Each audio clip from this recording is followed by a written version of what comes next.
प्राचीन समय की बात है।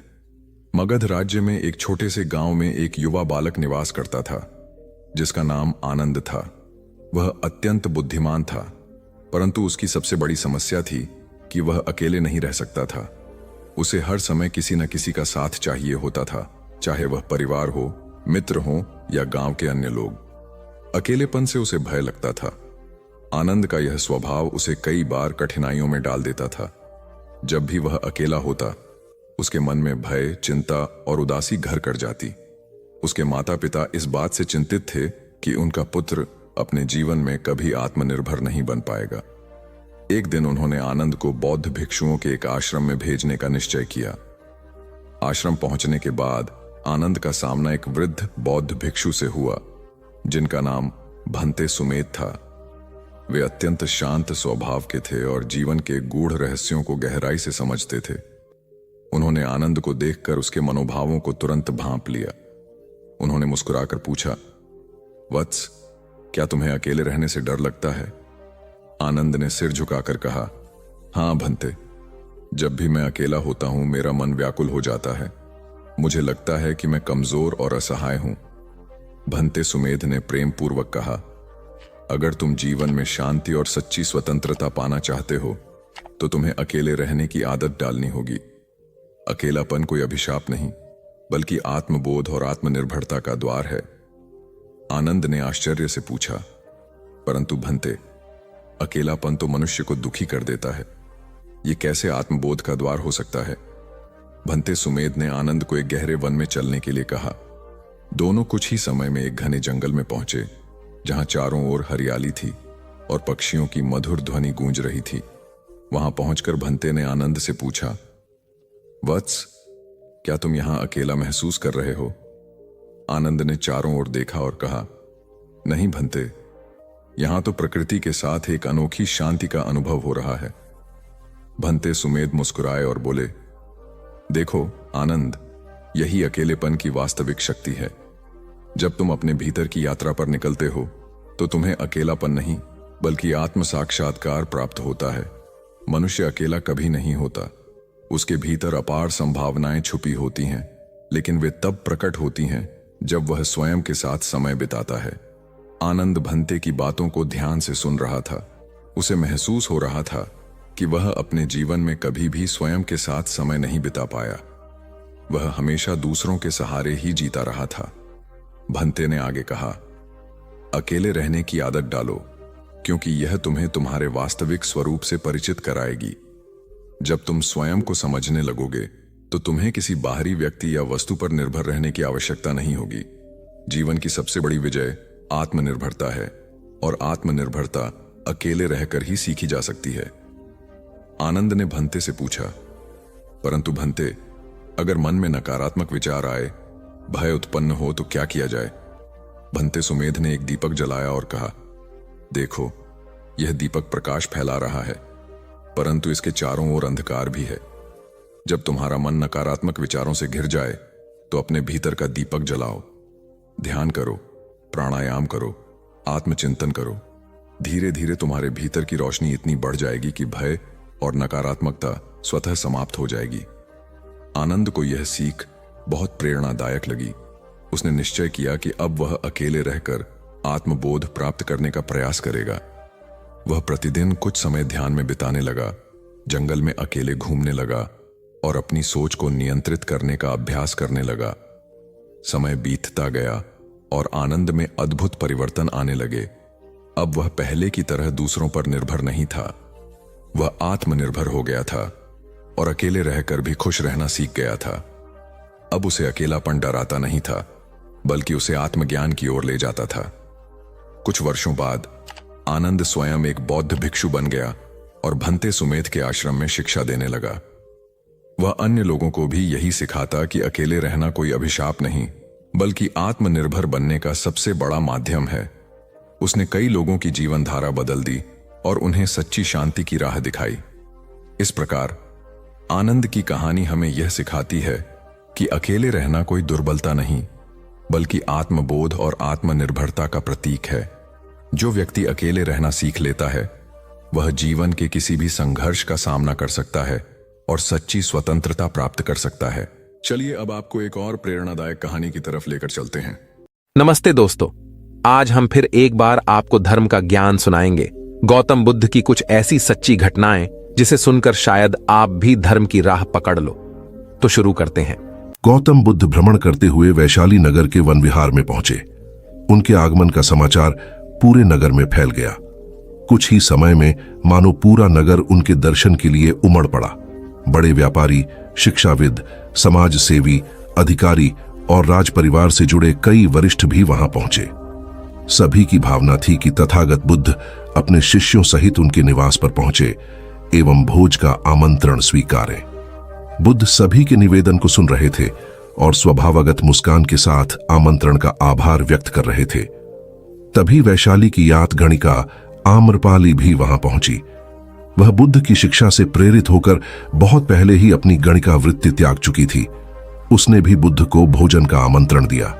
बुद्ध ने तत्काल उसे स्वीकार किया और अगले दिन भिक्षुओं सहित उसके घर आने की सहमति दे दी। बुद्ध के एक शिष्य को यह बात अच्छी नहीं लगी कि इतने सारे वरिष्ठों के निवेदन के बावजूद बुद्ध ने आम्रपाली का आमंत्रण स्वीकारा। शिष्य की दृष्टि में आम्रपाली गणिका होने से घृणित कर्म से जुड़ी रही थी। जब सभी लोग चले गए तब शिष्य ने पूछा, भगवान, इतने लोगों ने आपको न्योता दिया, फिर आपने आम्रपाली का ही आमंत्रण क्यों स्वीकारा? बुद्ध ने कहा, माना वह गणिका थी, लेकिन पश्चाताप की अग्नि में तपकर वह निर्मल हो चुकी है। यदि कोई व्यक्ति इस निर्मलता को प्राप्त कर ले तो वह उनसे भी श्रेष्ठ हो जाता है, जो ऐसे किसी घृणित कर्म में लीन न रहे हों। ऐसे व्यक्ति का आमंत्रण स्वीकारने में संकोच नहीं होना चाहिए। कोई व्यक्ति जब तक बुरे कामों में संलग्न रहता है तब तक उससे दूरी रहे तो ठीक है, लेकिन जो बुरे कामों को छोड़ दे उसे स्वीकार करने में संकोच नहीं करना चाहिए। इससे उसकी अच्छाई की ओर बढ़ने की भावना को बल मिलता है। एक राजा पहली बार गौतम बुद्ध के दर्शन करने अपने पास का एक अमूल्य स्वर्णाभूषण लेकर आया था। गौतम बुद्ध उस अमूल्य भेंट को स्वीकार करेंगे, इस बारे में उसे शंका थी। सो अपने दूसरे हाथ में वह एक सुंदर गुलाब का फूल भी ले आया था। उसे लगा भगवान बुद्ध इसे अस्वीकार नहीं करेंगे। गौतम बुद्ध से मिलने पर जैसे ही उसने अपने हाथ में रखा, रत्न जड़ित आभूषण आगे बढ़ाया तो मुस्कुराकर बुद्ध ने कहा, इसे नीचे फेंक दो। राजा को बुरा लगा, फिर भी उसने वह आभूषण फेंककर दूसरे हाथ में पकड़ा हुआ गुलाब का फूल बुद्ध को अर्पण किया, यह सोचकर कि गुलाब में कुछ आध्यात्मिकता, कुछ प्राकृतिक सौंदर्य भी शामिल है। बुद्ध इसे अस्वीकार नहीं करेंगे।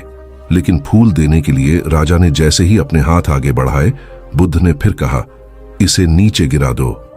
राजा परेशान हुआ। वह बुद्ध को कुछ देना चाहता था, पर अब उसके पास देने के लिए कुछ भी बचा नहीं था। तभी उसे स्वयं का ख्याल आया। उसने सोचा, वस्तुएं भेंट करने से बेहतर है कि मैं अपने आप को ही भेंट कर दूं। ख्याल आते ही उसने अपने आप को बुद्ध को भेंट करना चाहा। बुद्ध ने फिर कहा, नीचे गिरा दो। गौतम के जो शिष्य वहां मौजूद थे वे राजा की स्थिति देखकर हंसने लगे। तभी राजा को बोध हुआ, मैं अपने आप को समर्पित करता हूं। कहना कितना अहंकारपूर्ण है, मैं अपने को समर्पित करता हूं। यह कहने में समर्पण नहीं हो सकता, क्योंकि मैं तो बना हुआ है। वह समर्पण कहां हुआ? इस बोध के साथ राजा स्वयं बुद्ध के पैरों पर गिर पड़ा। भगवान बुद्ध के प्रवचन सुनने के लिए एक व्यक्ति नियमित रूप से आता था। इस प्रकार उसे एक मां हो चुका था, किंतु उसके जीवन पर कोई प्रभाव नहीं पड़ा। भगवान बुद्ध उपदेश में कहते थे कि धर्म पर चलो, अपने जीवन से राग द्वेष को दूर करो, काम, क्रोध, लोभ, मोह और अहंकार से सदा दूर रहो। बुद्ध के उपदेशों से लोगों को बहुत शांति मिलती थी, किंतु उस व्यक्ति का मन अशांत रहता था। एक दिन उसने बुद्ध से जाकर कहा, हे प्रभु, मैं 1 माह से आपका उपदेश सुन रहा हूं, किंतु उसका तनिक भी असर मेरे आचरण पर नहीं पड़ा। मैं बहुत परेशान हूं, मुझे क्या करना चाहिए? बुद्ध उनकी बात सुनकर बोले, तुम कहां के रहने वाले हो? उसने कहा, श्रावस्ती का। बुद्ध ने अगला प्रश्न किया, वह यहां से कितनी दूर है? उसने अनुमान से बता दिया। बुद्ध ने पुनः जिज्ञासा प्रकट की, कितना समय लगता है? उस व्यक्ति ने हिसाब लगाकर बता दिया। बुद्ध ने कहा, अब बताओ कि क्या तुम यहां पर बैठे बैठे ही अपने घर पहुंच सकते हो? उसने कहा, यह कैसे हो सकता है? वहां पहुंचने के लिए तो चलना होगा। तब बुद्ध ने बड़े प्रेम से उसे समझाया, जैसे चलने पर ही पहुंचा जा सकता है, वैसे ही अच्छी बातों पर अमल करने से ही लाभ होता है। हे प्यारे, तुम मेरे ज्ञान के साथ अपने कर्म को जोड़ दो, तब तुमको उत्तम फल मिलेगा। उस व्यक्ति को अपनी गलती समझ में आ गई। उसने अपने जीवन में सुधार कर लिया, जिससे उसका जीवन सदाचारी बन गया। एक बार अकबर ने बीरबल से कहा, मुझे परमात्मा दिखा दो। राजा का हुक्म था। बीरबल बहुत परेशान था कि परमात्मा को कैसे राजा को दिखाए। इसी विचार को लेकर बीरबल छुट्टी पर चला गया और उदास रहने लगा। एक दिन परिवार में चर्चा हुई। उदासी का कारण पूछा गया तो बीरबल ने बता दिया कि राजा ईश्वर के दर्शन करना चाहते हैं। बीरबल का बेटा बोला, कल सुबह मुझे आप साथ ले जाएं, मैं अपने आप राजा को दर्शन करा दूंगा। दूसरे दिन सुबह बीरबल और लड़का दरबार में पहुंचे और राजा को कहा, मेरा लड़का आपके प्रश्न के उत्तर का समाधान करेगा। राजा ने सोचा, यह लड़का क्या समाधान करेगा। लड़का बोला, इस वक्त मैं आपका गुरु हूं, मुझे उचित स्थान दिया जाए। राजा ने सोचा, बात तो ठीक कह रहा है, मैंने तो प्रश्न किया है, समाधान करने वाला गुरु समान होता है। राजा ने लड़के के लिए अपने साथ थोड़ा ऊंचा स्थान दिया। लड़का बोला, महाराज एक दूध का कटोरा मंगाओ। राजा ने दूध का कटोरा मंगाया। लड़का बोला, महाराज इस दूध में घी है। राजा बोला, हां है। लड़का बोला, पहले मुझे आप उसका दर्शन कराओ। राजा बोला, तू मूर्ख है, घी के दर्शन ऐसे थोड़े होते हैं। पहले दूध को गर्म करना पड़ता है, फिर उसकी दही जमाना पड़ता है, फिर उसको मघानी में रिड़का जाता है, फिर मक्खन निकलता है, फिर उसे गर्म गर्म कढ़ाई में डाला जाता है, फिर उसकी मैल निकाली जाती है, तब जाकर घी के दर्शन होते हैं। ऐसे ही थोड़े दर्शन होते हैं। लड्ढका बोला, यही उत्तर है आपके प्रश्न का। पहले इंसान को तपना पड़ता है, फिर उसको जमना पड़ता है, फिर उसको साधना करनी पड़ती है, फिर उसको ध्यान की अग्नि में तपना होता है, फिर उस ईश्वर के दर्शन होते हैं। अकबर समझ गया और बोला, तू वाकई ही मेरा गुरु है। ईश्वर को जानने के लिए बहुत कुछ करना पड़ता है। वैसे हर आत्मा में ईश्वर का अंश है और उसी को ईश्वर का रूप समझना चाहिए, तभी सुख की प्राप्ति होती है। यह भी संसार का एक नियम है। दुनिया में जो तरक्की हो रही है या देश में कोई तरक्की करता है तो उसे जरूर देखना चाहिए, चाहे घर की टीम हो या बाहरी लोगों को मिलाकर बनाई हुई हो। जहां जहां अच्छे समूह बन गए वहां वहां तरक्की हो गई, ऐसा ही देखा गया है। आपके आसपास जितने लोगों को तरक्की पसंद है वो मिलकर ही काम करते होंगे, उनका टीम वर्क अच्छा होगा। एक परिवार था, वो गरीब था, खाने को कुछ नहीं था। काफी सोचा कि काम मिले, मगर काम नहीं मिला। 2 बच्चे थे, बीवी थी। एक दिन उन्हें विचार आया कि इस गांव में काम मिलना मुश्किल है, चलो कहीं और चलते हैं। इस इरादे से वे एक दिन गांव छोड़कर चल दिए। रात का समय था, रास्ता भी जंगली था। सोचा वृक्ष के नीचे रात गुजारी जाए। आदमी ने अपने एक लड़के को लकड़ी चुनने तथा दूसरे को पानी लाने के लिए भेज दिया तथा बीवी को चूल्हा बनाने के लिए कहा और उसने जगह साफ कर दी। चारों ने अपने अपने काम कर लिए। चूल्हा जलाया गया, पानी गर्म होने लग गया। वृक्ष के ऊपर हंस रहता था, वो सोचने लगा, ये कैसा मूर्ख है, इन्होंने चूल्हा तो जला दिया मगर इनके पास पकाने को तो है ही नहीं कुछ भी। हंस ने उनसे पूछा, तुम्हारे पास पकाने को क्या है? वो आदमी बोला, तुझे मार के खाएंगे। हंस बोला, मुझे क्यों मारोगे? आदमी बोला, हमारे पास न पैसा है और न ही सामान, तो क्या करें? हंस सोच में पड़ गया, इन्होंने चूल्हा भी जला लिया है, सब कर्मशील हैं, मुझे तो यह खा ही जाएंगे। तो हंस बोला, अगर मैं आपको धन दे दूं तो मुझे छोड़ दोगे? घर का स्वामी बोला, हां छोड़ देंगे। हंस कहने लगा, मेरे साथ चलो, मैं तुम्हें धन देता हूं। हंस उनको थोड़ी दूर ले गया और चोंच से इशारा किया और कहा कि यहां से निकाल लो। उन्होंने गड्ढा खोदा और वहां से धन निकाल लिया। हंस का धन्यवाद करके वापस अपने गांव आ गए और एक ही दिन में खूब मौज से रहने लग गए। अब उनके घर में किसी चीज की कमी नहीं थी। पड़ोसी ने देखा कि इस परिवार के पास ऐसी कौन सी चीज आ गई जो इनके पास इतना कुछ आ गया। उसने छोटे लड़के को बुलाकर सारी बात पूछ ली कि पैसा कहां से आया है। उनके भी 2 बच्चे थे, उन्होंने भी ऐसी योजना बनाई और चल दिए। उन्होंने भी उसी वृक्ष के नीचे डेरा लगा लिया। आदमी ने अपने बड़े लड़के को कहा, लकड़ी लाओ तथा छोटे लड़के को पानी लाने के लिए कहा। परंतु दोनों आनाकानी करने लगे। बीबी ने भी कहा कि मैं थक चुकी हूं। जैसे जैसे पानी लकड़ी इकट्ठी हो गई और पानी गर्म होने लगा, हंस फिर आया और बोला, तुम्हारे पास खाने को तो नहीं है, तो फिर क्यों पानी गर्म कर रहे हो? आदमी बोला, तुझे मार कर खाएंगे। हंस मुस्कुरा उठा और बोला, मारने वाले तो 3 दिन पहले आए थे। तुम अपना समय खराब मत करो, घर जाओ। तुम मुझे क्या मारोगे? तुम तो आपस में ही लड़ रहे हो। जिन्होंने दूसरों को जितना होता है वे खुद नहीं लड़ते। संसार का नियम भी ऐसा ही है।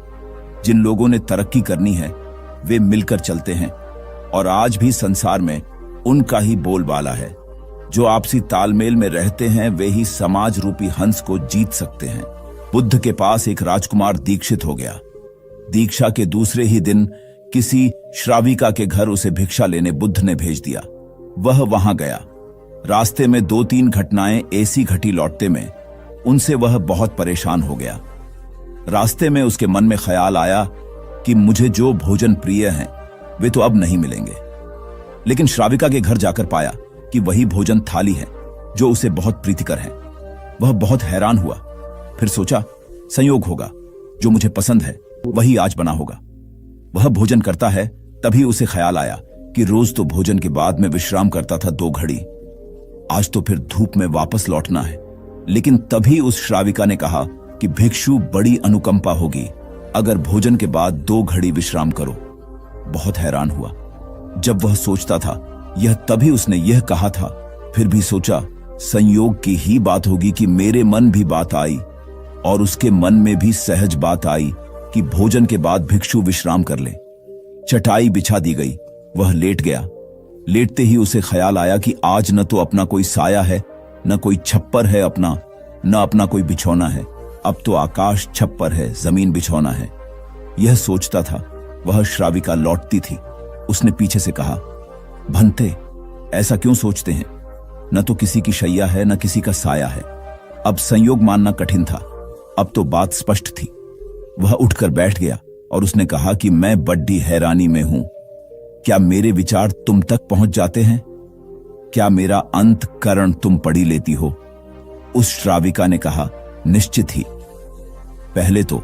सबसे पहले स्वयं के विचारों का निरीक्षण शुरू किया था, अब तो हालत उल्टी हो गई।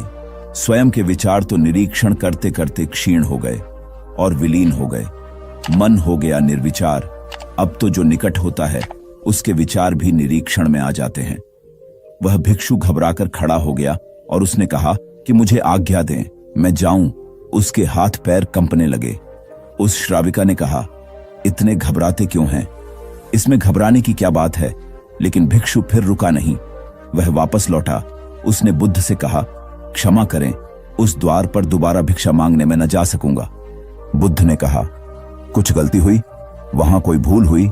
उस भिक्षु ने कहा, न तो भूल हुई न कोई गलती, बहुत आदर सम्मान, और जो भोजन मुझे प्रिय था वह मिला। लेकिन वह श्राविका, वह युवती दूसरे के मन के विचारों को पढ़ लेती है। यह तो बड़ी खतरनाक बात है, क्योंकि उस सुंदर युवती को देखकर मेरे मन में तो काम वासना भी उठी, विकार भी उठा था, वह भी पढ़ लिया गया होगा। अब मैं कैसे वहां जाऊं? कैसे उसके सामने खड़ा होऊंगा? मैं नहीं जा सकूंगा, मुझे क्षमा करें। बुद्ध ने कहा, वहीं जाना पड़ेगा। अगर ऐसी क्षमा मांगनी थी तो भिक्षु नहीं होना था, जानकर वहां भेजा है। और जब तक मैं न रोकूंगा तब तक वहीं जाना पड़ेगा। महीने 2 महीने, वर्ष 2 वर्ष, निरंतर यही तुम्हारी साधना होगी। लेकिन होश पूर्वक जाना, भीतर जागे हुए जाना और देखते हुए जाना कि कौन से विचार उठते हैं, कौन सी वासनाएं उठती हैं, और कुछ भी मत करना, लड़ना मत, जागे हुए जाना, देखते हुए जाना भीतर कि क्या उठता है क्या नहीं उठता। वह दूसरे दिन भी वहीं गया। सोच लें उसकी जगह आप ही जा रहे हैं और वह श्राविका आपका मन पढ़ लेती है, और वह बहुत सुंदर है, बहुत आकर्षक है, बहुत सम्मोहक है, और वह मन पढ़ लेती है आपका। हाँ, मन न पढ़ती होती, यह आपको पता न होता, तो फिर मन में आप कुछ भी करते। आज क्या करेंगे? आज आप ही जा रहे हैं उसकी जगह भिक्षा मांगने, रास्ते पर आप हैं। वह भिक्षु बहुत खतरे में है, अपने मन को देख रहा है, जागा हुआ है। आज पहली दफा जिंदगी में वह जागा हुआ चल रहा है सड़क पर। जैसे जैसे उस श्राविका का घर करीब आने लगा, उसका होश बढ़ने लगा। भीतर जैसे एक दिया जलने लगा और चीजें साफ दिखाई पड़ने लगीं और विचार घूमते हुए मालूम होने लगे। जैसे उसकी सीढ़ियां चढ़ा, एक सन्नाटा छा गया भीतर। होश परिपूर्ण जग गया। अपना पैर भी उठाता है तो उसे मालूम पड़ रहा है, श्वास भी आती जाती है तो उसके बोध में है। जरा सा भी कंपन विचार का भीतर होता है, लहर उठती है कोई वासना की, वह उसको दिखाई पड़ रही है। वह घर के भीतर प्रविष्ट हुआ, मन में और भी गहरा शांत हो गया। वह बिल्कुल जागा हुआ है, जैसे किसी घर में दिया जल रहा हो और एक एक चीज कोना कोना प्रकाशित हो रहा हो। वह भोजन को बैठा, उसने भोजन किया, वह उठा, वह वापस लौटा। वह उस दिन नाचता हुआ वापस लौटा, बुद्ध के चरणों में गिर पड़ा और उसने कहा, अद्भुत हुई बात। जैसे जैसे मैं उसके निकट पहुंचा और जैसे जैसे मैं जागा हुआ हो गया, वैसे वैसे मैंने पाया कि विचार तो विलीन हो गए, कामनाएं तो क्षीण हो गईं। और मैं जब उसके घर में गया तो मेरे भीतर पूर्ण सन्नाटा था। वहां कोई विचार नहीं था, कोई वासना नहीं थी, वहां कुछ भी नहीं था। मन बिल्कुल शांत और निर्मल दर्पण की भांति था। बुद्ध ने कहा, इसी बात के लिए वहां भेजा था, कल से वहां जाने की जरूरत नहीं। अब जीवन में इसी भांति जियो, जैसे तुम्हारे विचार सारे लोग पढ़ रहे हो। अब जीवन में इसी भांति चलो, जैसे जो भी तुम्हारे सामने है वह जानता है, तुम्हारे भीतर देख रहा है। इस भांति भीतर चलो और भीतर जागे रहो। जैसे जैसे जागरण बढ़ेगा वैसे वैसे विचार, वासनाएं क्षीण होती चली जाएंगी। जिस दिन जागरण पूर्ण होगा उस दिन तुम्हारे जीवन में कोई कालिमा, कोई कलुष रह जाने वाला नहीं है। उस दिन एक आत्म क्रांति हो जाती है। इस स्थिति के जागने को, इस चैतन्य के जागने को मैं कह रहा हूं विवेक का जागरण। किसी नगर में बिलाल पादक नामक एक धनिक रहता था। वह बहुत स्वार्थी था और सदाचार के कार्यों से कोसों दूर रहता था। उसका एक पड़ोसी निर्धन परंतु परोपकारी था। एक बार पड़ोसी ने भगवान बुद्ध और उनके शिष्यों को अपने घर भोजन के लिए आमंत्रित किया। पड़ोसी ने यह भी विचार किया कि इस महान अवसर पर अधिकाधिक लोगों को भोजन के लिए बुलाना चाहिए। ऐसे संकल्प के साथ पेडिडी ढोसी ने बड़े भोज की तैयारी करने के लिए नगर के सभी व्यक्तियों से दान की अपेक्षा की एवं उन्हें भोज के लिए आमंत्रित किया। पड़ोसी ने बिलाल पादक को भी न्योता दिया। भोज के 1-2 दिन पहले पड़ोसी ने चहु और घूमकर दान एकत्र किया। जिसकी जैसी सामर्थ्य थी उसने उतना दान दिया। जब बिलाल पादक ने पड़ोसी को घर घर जाकर दान की याचना करते देखा तो मन ही मन सोचा, इस आदमी से खुद का पेट पालते तो बनता नहीं है, फिर भी इसने इतने बड़े भिक्षु संघ और नागरिकों को भोजन के लिए आमंत्रित कर लिया। अब इसे घर घर जाकर भिक्षा मांगनी पड़ रही है। ये मेरे घर भी याचना करने आता होगा। जब पड़ोसी बिलाल पादक के द्वार पर दान मांगने के लिए आया तो बिलाल पादक ने उसे थोड़ा सा नमक, शहद और घी दे दिया। पड़ोसी ने प्रसन्नता पूर्वक बिलाल पादक से दान ग्रहण किया, परंतु उसे अन्य व्यक्तियों के दान में नहीं मिलाया बल्कि अलग से रख दिया। बिलाल पादक को यह देखकर बहुत अचरज हुआ कि उसका दान सभी के दान से अलग क्यों रख दिया गया। उसे यह लगा कि पड़ोसी ने सभी लोगों के सामने उसे लज्जित करने के लिए ऐसा किया ताकि सभी यह देखें कि इतने धनी व्यक्ति ने कितना तुच्छ दान दिया है। बिलाल पादक ने अपने नौकर को पड़ोसी के घर जाकर इस बात का पता लगाने के लिए कहा। नौकर ने लौटकर बिलाल पादक को बताया कि पड़ोसी ने बिलाल पादक की दान सामग्री को थोड़ा थोड़ा सा लेकर चावल, सब्जी और खीर आदि में मिला दिया। ये जानकार भी बिलाल पादक के मन से जिज्ञासा नहीं गई और उसे अभी भी पड़ोसी की नीयत पर संदेह था। भोज के दिन वह प्रातः अपने वस्त्रों के भीतर एक कटार छुपा कर ले गया ताकि पड़ोसी द्वारा लज्जित किए जाने पर वह उसे मार डाले। वहां जाने पर उसने पड़ोसी को भगवान बुद्ध से यह कहते हुए सुना, भगवान, इस भोज के निमित्त जो भी द्रव्य संग्रहित किया गया है वह मैंने नगर के सभी निवासियों से दान में प्राप्त किया है। कम हो या अधिक, सभी ने पूर्ण श्रद्धा और उदारता से दान दिया, अतः सभी के दान का मूल्य समान है। पड़ोसी के यह शब्द सुनकर बिलाल पादक को अपने विचारों की तुच्छता का बोध हुआ और उसने अपनी गलतियों के लिए सभी के समक्ष पड़ोसी से क्षमा मांगी। बिलाल पादक के पश्चाताप के शब्दों को सुनकर बुद्ध ने वहां उपस्थित समस्त व्यक्तियों से कहा, तुम्हारे द्वारा किया गया शुभ कर्म भले ही कितना ही छोटा हो पर उसे तुच्छ मत जानो। छोटे छोटे शुभ कर्म एकत्र होकर भविष्य में विशाल रूप धारण कर लेते हैं। गौबुद्ध एक बार अपने शिष्यों के साथ प्रवास पर निकले। एक नगर से दूसरे नगर तक जाने की राह में वन पड़ता था। वन क्षेत्र में प्रवेश करने के साथ ही कुछ दूर चलने पर बुद्ध एक जगह रुक गए। पीछे आ रहे शिष्यों का समूह भी उन्हें देख उसी स्थान पर रुका, लेकिन वहां रुके रहना शिष्यों के लिए मुश्किल हो गया, क्योंकि सामने एक क्षत विक्षत शव पड़ा था और उसकी दुर्गंध वातावरण में फैल रही थी। शिष्यों ने अपने वस्त्र से नाक बंद कर ली, लेकिन बुद्ध शव की ओर टकटकी लगाए देखते रहे। एक शिष्य ने साहस कर विनम्रता पूर्वक गौतम बुद्ध से अनुरोध किया, भगवान, यहां से शीघ्र चलना ही उचित होगा। यहां शव पड़ा है और बहुत दुर्गंध आ रही है। बुद्ध मुस्कुराए और शिष्यों की ओर उन्मुख होते हुए बोले, बताइए, इस सब में सौंदर्य दिखाई देता है। शिष्यों ने कहा, भगवान, ये कैसा प्रश्न है? सौंदर्य और शव में जीवन था तब तक सौंदर्य, अब तो सब समाप्त हो गया। बुद्ध ने शव की ओर इशारा करके बताया, देखो, जब कभी यह व्यक्ति जीवित रहा होगा, इसकी दंत पंक्तियां अद्वितीय रही होंगी। मृत्यु के बाद भी इसके दंत देखकर यही साबित होता है। वहां खड़े सभी शिष्यों ने दृष्टि डाली तो पाया बुद्ध सही कह रहे थे। तब शिष्यों को भान हुआ कि शव में भी अच्छाई हो सकती है। दरअसल सौंदर्य निर्जीव में भी नजर आ सकता है, केवल शर्त यह है कि दृष्टि बुद्ध के समान बुराई में भी अच्छाई देखने वाली होनी चाहिए। गुलाब की एक शाखा में फूल की तुलना में कांटे ही अधिक होते हैं, पर हम फूल चुनते हैं, कांटे नहीं। ठीक इसी तरह किसी में 100 बुराइयां नहीं, अच्छाई देखनी चाहिए। महाभारत में बताया गया है कि भीष्म पितामह को इच्छा मृत्यु का वरदान प्राप्त था, अर्थात वे स्वयं जब तक मृत्यु का आह्वान न करें, काल उनके पास भी नहीं भटक सकता था। इसी तरह अमृता को लेकर अनेक कथाएं प्रचलित हैं।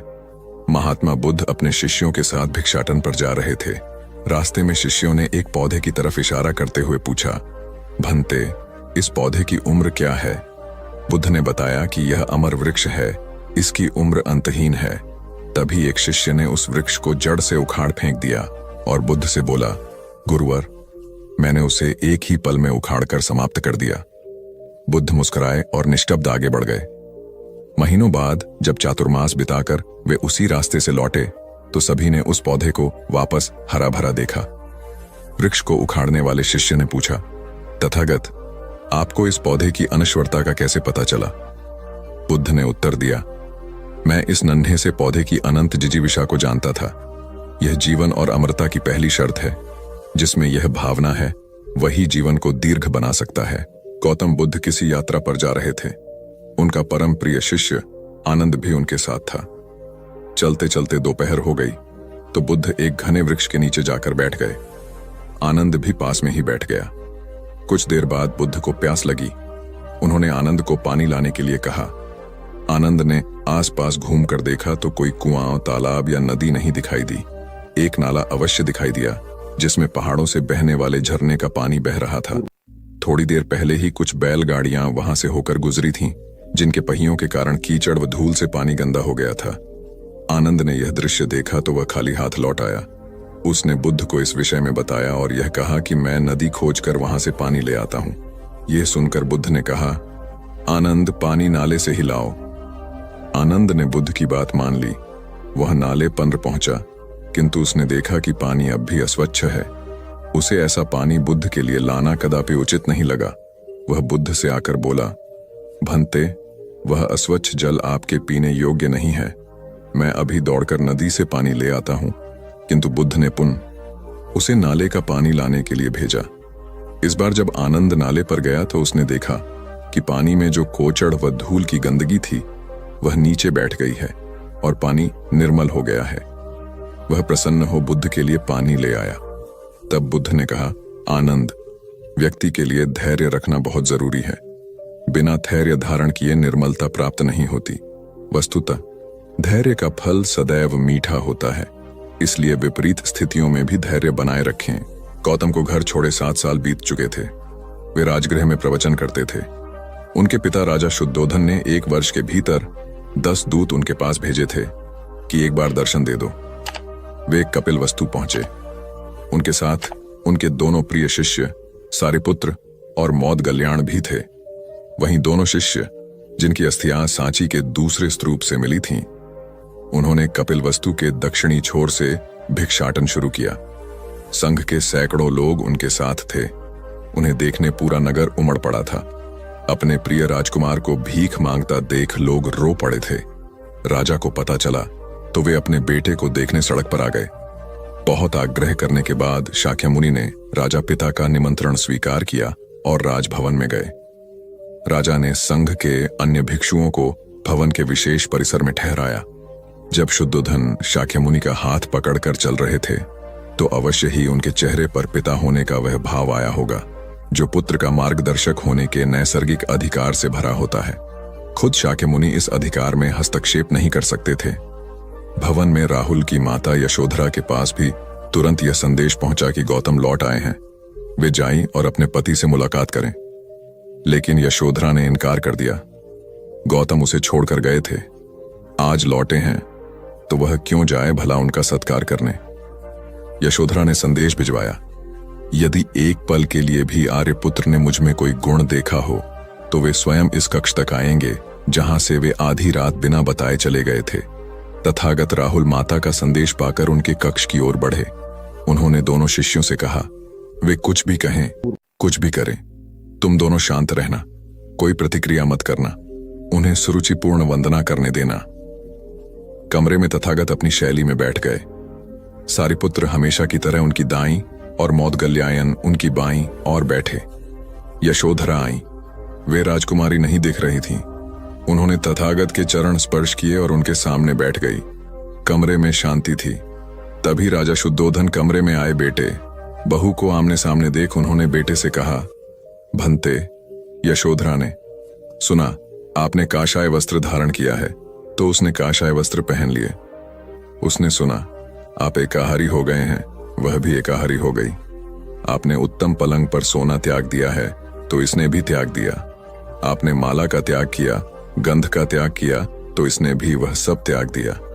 मायके वाले इसे संदेश भेजते हैं, वे इसे ले जाना चाहते हैं लेकिन यह यहीं रहती है, इसी कक्ष में। यह गुण की मूर्ति है। राजा स्नेह से अपनी बहू को देखते रहे। अचानक तथागत उठे, उस कक्ष से बाहर चले गए। शाक्यमुनि ने शिष्यों को शांत रहने को कहा था लेकिन वे स्वयं उस कक्ष से बाहर चले गए। मैं हमेशा सोचता हूं उस पल क्या हुआ होगा, उनके मन के भीतर कैसे कैसे विचार उठते होंगे। क्या संबोधि एक लघु क्षण होता है या दीर्घ क्षण? क्या संबोधि एक अनंत अभ्यास है? क्या संयम उसका गरुड़यान है? धम्मपद का 13वां श्लोक बार बार याद आता है। यथागारम दुछेन बुट्टी समति विभजति एव अभावितम चित्तम राघव समति विभजति। घर की छत मजबूत न हो, सही तरह से उसे घास फूस से ढका न गया हो तो बरसात के दिनों में उसमें से पानी रिसता है, घर भर में फैल जाता है। उसी तरह ध्यान और एकाग्रता हमारे व्यक्तित्व की छत है। ध्यान और एकाग्रता जीवन को सार्थक करते हैं। अली बहुत ही धनी व्यक्ति था और गौतम बुद्ध के ही समकालीन एक अन्य धार्मिक गुरु निगंथा नाथपुत्ता का शिष्य था। नाथपुत्ता के उपदेश बुद्ध से अलग प्रकार के थे। उपाली एक बहुत ही विलक्षण वक्ता था और वाद विवाद में भी बहुत ही कुशल था। उसके गुरु ने उसे एक दिन कहा कि वह कर्म के कार्य कारण सिद्धांत पर बुद्ध को बहस की चुनौती दे। एक लंबे और जटिल बहस के बाद बुद्ध उपाली का संदेह दूर करने में सफल रहे और उपाली को बुद्ध से सहमत होना पड़ा कि उसके धार्मिक गुरु के विचार गलत हैं। उपाली बुद्ध के उपदेशों से इतना प्रभावित हो गया कि उसने बुद्ध को तत्काल उसे अपना शिष्य बना लेने का अनुरोध किया। लेकिन उसे आश्चर्य हुआ जब बुद्ध ने उसे यह सलाह दी, प्रिय उपाली, तुम एक ख्याति प्राप्त व्यक्ति हो। पहले तुम आश्वस्त हो जाओ कि तुम अपना धर्म केवल इसलिए नहीं बदल रहे हो कि तुम मुझसे प्रसन्न हो या तुम केवल भावुक होकर यह फैसला कर रहे हो। खुले दिमाग से मेरे समस्त उपदेशों पर फिर से विचार करो और तभी मेरा अनुयायी बनो। चिंतन की स्वतंत्रता की भावना से ओतप्रोत बुद्ध के इस विचार को सुनकर उपाली और भी प्रसन्न हो गया। उसने कहा, प्रभु, यह आश्चर्य की बात है कि आपने मुझे पुनर्विचार करने के लिए कहा। कोई अन्य गुरु तो मुझे बेहिचक मुझे अपना शिष्य बना लेता। इतना ही नहीं, वह तो धूमधाम से सड़कों पर जुलूस निकालकर इसका प्रचार करता कि देखो, इस करोड़पति ने अपना धर्म त्याग कर मेरा धर्म अपना लिया है। अब तो मैं और भी आश्वस्त हो गया। कृपया मुझे अपना अनुयायी स्वीकार करें। बुद्ध ने उपाली को अपने साधारण अनुयायी के रूप में स्वीकार तो कर लिया, लेकिन उसे यह सलाह दी, प्रिय उपाली, हालांकि तुम अब मेरे अनुयायी बन चुके हो, लेकिन तुम्हें अब भी सहिष्णुता और करुणा का परिचय देना चाहिए। अपने पुराने गुरु को भी दान देना जारी रखो, क्योंकि वह अभी भी तुम्हारी सहायता पर आश्रित है। एक तरह का सुख तो मिलेगा, लेकिन यह भी बहुत दूर जाने वाला नहीं है। इसीलिए बुद्ध ने कहा, समाधि में सुख है, बुद्धोत्पाद में सुख है। यह तो परम व्याख्या हुई सुख की, फिर यह भी तो हुआ नहीं है। तो उनके वचन सुनो, उनके पास उठो बैठो, जिनके भीतर यह क्रांति घटी है, जिनके भीतर यह सूरज निकला है, जिनका प्रभात हो गया है। जहां सूर्योदय हुआ है उनके पास रमो, इसमें सुख है, मगर इसमें ही रुक मत जाना। ध्यान रखना कि जो उनको हुआ है वह तुम्हें भी करना है। उस करने के उपाय का नाम समाधि है। सुनो बुद्धों को और चेष्टा करो बुद्धों जैसे बनने की। उस चेष्टा का नाम समाधि है। उस चेष्टा का फल है बुद्धोत्पोद। सुनो बुद्धों के वचन, फिर बुद्धों जैसे बनने की चेष्टा में लगना, ध्यान, समाधि, योग। और जिस दिन बन जाओ उस दिन परम सुख। एक दिन बुद्ध प्रातः भिक्षुओं की सभा में पधारे। सभा में प्रतीक्षारत उनके शिष्य यह देख चकित हुए कि बुद्ध पहली बार अपने हाथ में कुछ लेकर आए थे। उनके हाथ में एक रूमाल था। बुद्ध के हाथ में रूमाल देखकर सभी समझ गए कि इसका कुछ विशेष प्रयोजन होगा। बुद्ध अपने आसन पर विराजे। उन्होंने किसी से कुछ न कहा और रूमाल में कुछ दूरी पर 5 गांठें लगा दी। सब उपस्थित यह देख मन में सोच रहे थे कि अब बुद्ध क्या करेंगे, क्या कहेंगे। बुद्ध ने उनसे पूछा, कोई मुझे यह बता सकता है कि क्या यह वही रूमाल है जो गांठें लगने के पहले था? शारिपुत्र ने कहा, इसका उत्तर देना कुछ कठिन है। एक तरह से देखें तो रूमाल वही है, क्योंकि इसमें कोई परिवर्तन नहीं हुआ है। दूसरी दृष्टि से देखें तो पहले इसमें 5 गांठ नहीं लगी थी, अतः यह रूमाल पहले जैसा नहीं रहा। और जहां तक इसकी मूल प्रकृति का प्रश्न है, वह अपरिवर्तित है। इस रूमाल का केवल बाह्य रूप ही बदला है, इसका पदार्थ और इसकी मात्रा वही है। तुम सही कहते हो शारिपुत्र, बुद्ध ने कहा। अब मैं इन गांठों को खोल देता हूं। यह कहकर बुद्ध रूमाल के दोनों सिरों को एक दूसरे से दूर खींचने लगे। तुम्हें क्या लगता है शारिपुत्र, इस प्रकार खींचने पर क्या मैं इन गांठों को खोल पाऊंगा? नहीं तथागत, इस प्रकार तो आप इन गांठों को और अधिक सघन और सूक्ष्म बना देंगे और ये कभी नहीं खुलेंगी, शारिपुत्र ने कहा। ठीक है, बुद्ध बोले। अब तुम मेरे अंतिम प्रश्न का उत्तर दो कि इन गांठों को खोलने के लिए मुझे क्या करना चाहिए? शारिपुत्र ने कहा, तथागत, इसके लिए मुझे सर्वप्रथम निकटता से यह देखना होगा कि ये गांठें कैसे लगाई गई हैं। इसका ज्ञान किए बिना मैं इन्हें खोलने का उपाय नहीं बता सकता। तुम सत्य कहते हो शारिपुत्र, तुम धन्य हो, क्योंकि यही जानना सबसे आवश्यक है। आधारभूत प्रश्न यही है। जिस समस्या में तुम पड़े हो उससे बाहर निकलने के लिए यह जानना जरूरी है कि तुम उसे ग्रस्त क्यों कर हुए। यदि तुम यह बुनियादी व मौलिक परीक्षण नहीं करोगे तो संकट अधिक ही गहराएगा। लेकिन विश्व में सभी ऐसा ही कर रहे हैं। वे पूछते हैं, हम काम, क्रोध, लोभ, मोह, अहंकार, परिग्रह आदि आदि वृत्तियों से बाहर कैसे निकलें, लेकिन वे यह नहीं पूछते कि हम इन वृत्तियों में कैसे पड़े। कई दिनों के विहार के बाद भगवान बुद्ध मगध की राजधानी राजगृह से प्रस्थान करने वाले थे। लोगों को जब यह पता चला तो वे उनके लिए भेंट आदि लेकर उनके दर्शनों के लिए आने लगे। अपने शिष्यों के साथ बैठे हुए बुद्ध लोगों की भेंट स्वीकार कर रहे थे। सम्राट बिंबिसार ने उन्हें भूमि, खाद्य, वस्त्र, वाहन आदि प्रदान किए। नगर सेठों ने भी धन, धान्य और सुवर्ण आभूषण उनके चरणों में अर्पित कर दिए। सभी के दान को स्वीकार करने के लिए बुद्ध अपना दायां हाथ उठाकर स्वीकृति इंगित कर देते थे। भीड़ में एक वृद्धा भी थी। वह बुद्ध से बोली, भगवान, मैं बहुत निर्धन हूं, मेरे पास आपको देने के लिए कुछ भी नहीं है। आज मुझे पेड़ से एक आम गिरा हुआ मिल गया। मैं उसे खा रही थी, तभी मैंने आपके प्रस्थान करने का समाचार सुना। उस समय तक मैं आधा आम खा चुकी थी। मैं भी आपको कुछ अर्पित करना चाहती हूँ, लेकिन मेरे पास इस आधे खाए हुए आम के सिवा कुछ भी नहीं है। इसे ही मैं आपको भेंट करना चाहती हूँ। कृपया मेरी भेंट स्वीकार करें। वहां उपस्थित अपार जनसमुदाय, राजा, महाराजाओं और सेठों ने देखा कि भगवान बुद्ध अपने आसन से उठकर नीचे आए और उन्होंने दोनों हाथ फैलाकर वृद्धा का आधा आम स्वीकार किया। सम्राट बिंबिसार ने चकित होकर बुद्ध से पूछा, भगवान, एक से बढ़कर एक अनुपम और बहुमूल्य उपहार तो आपने केवल हाथ हिलाकर ही स्वीकार कर लिए, लेकिन इस बुढ़िया के झूठे आम को लेने के लिए आप आसन से नीचे उतरकर आ गए। इसमें ऐसी कौन सी विशेषता है? बुद्ध मुस्कुराकर बोले, इस वृद्धा ने मुझे अपनी समस्त पूंजी दे दी है। आप लोगों ने मुझे जो कुछ भी दिया है वह तो आपकी संपत्ति का कुछ अंश ही है, और उसके बदले में आपने दान करने का अहंकार भी अपने मन में रखा है।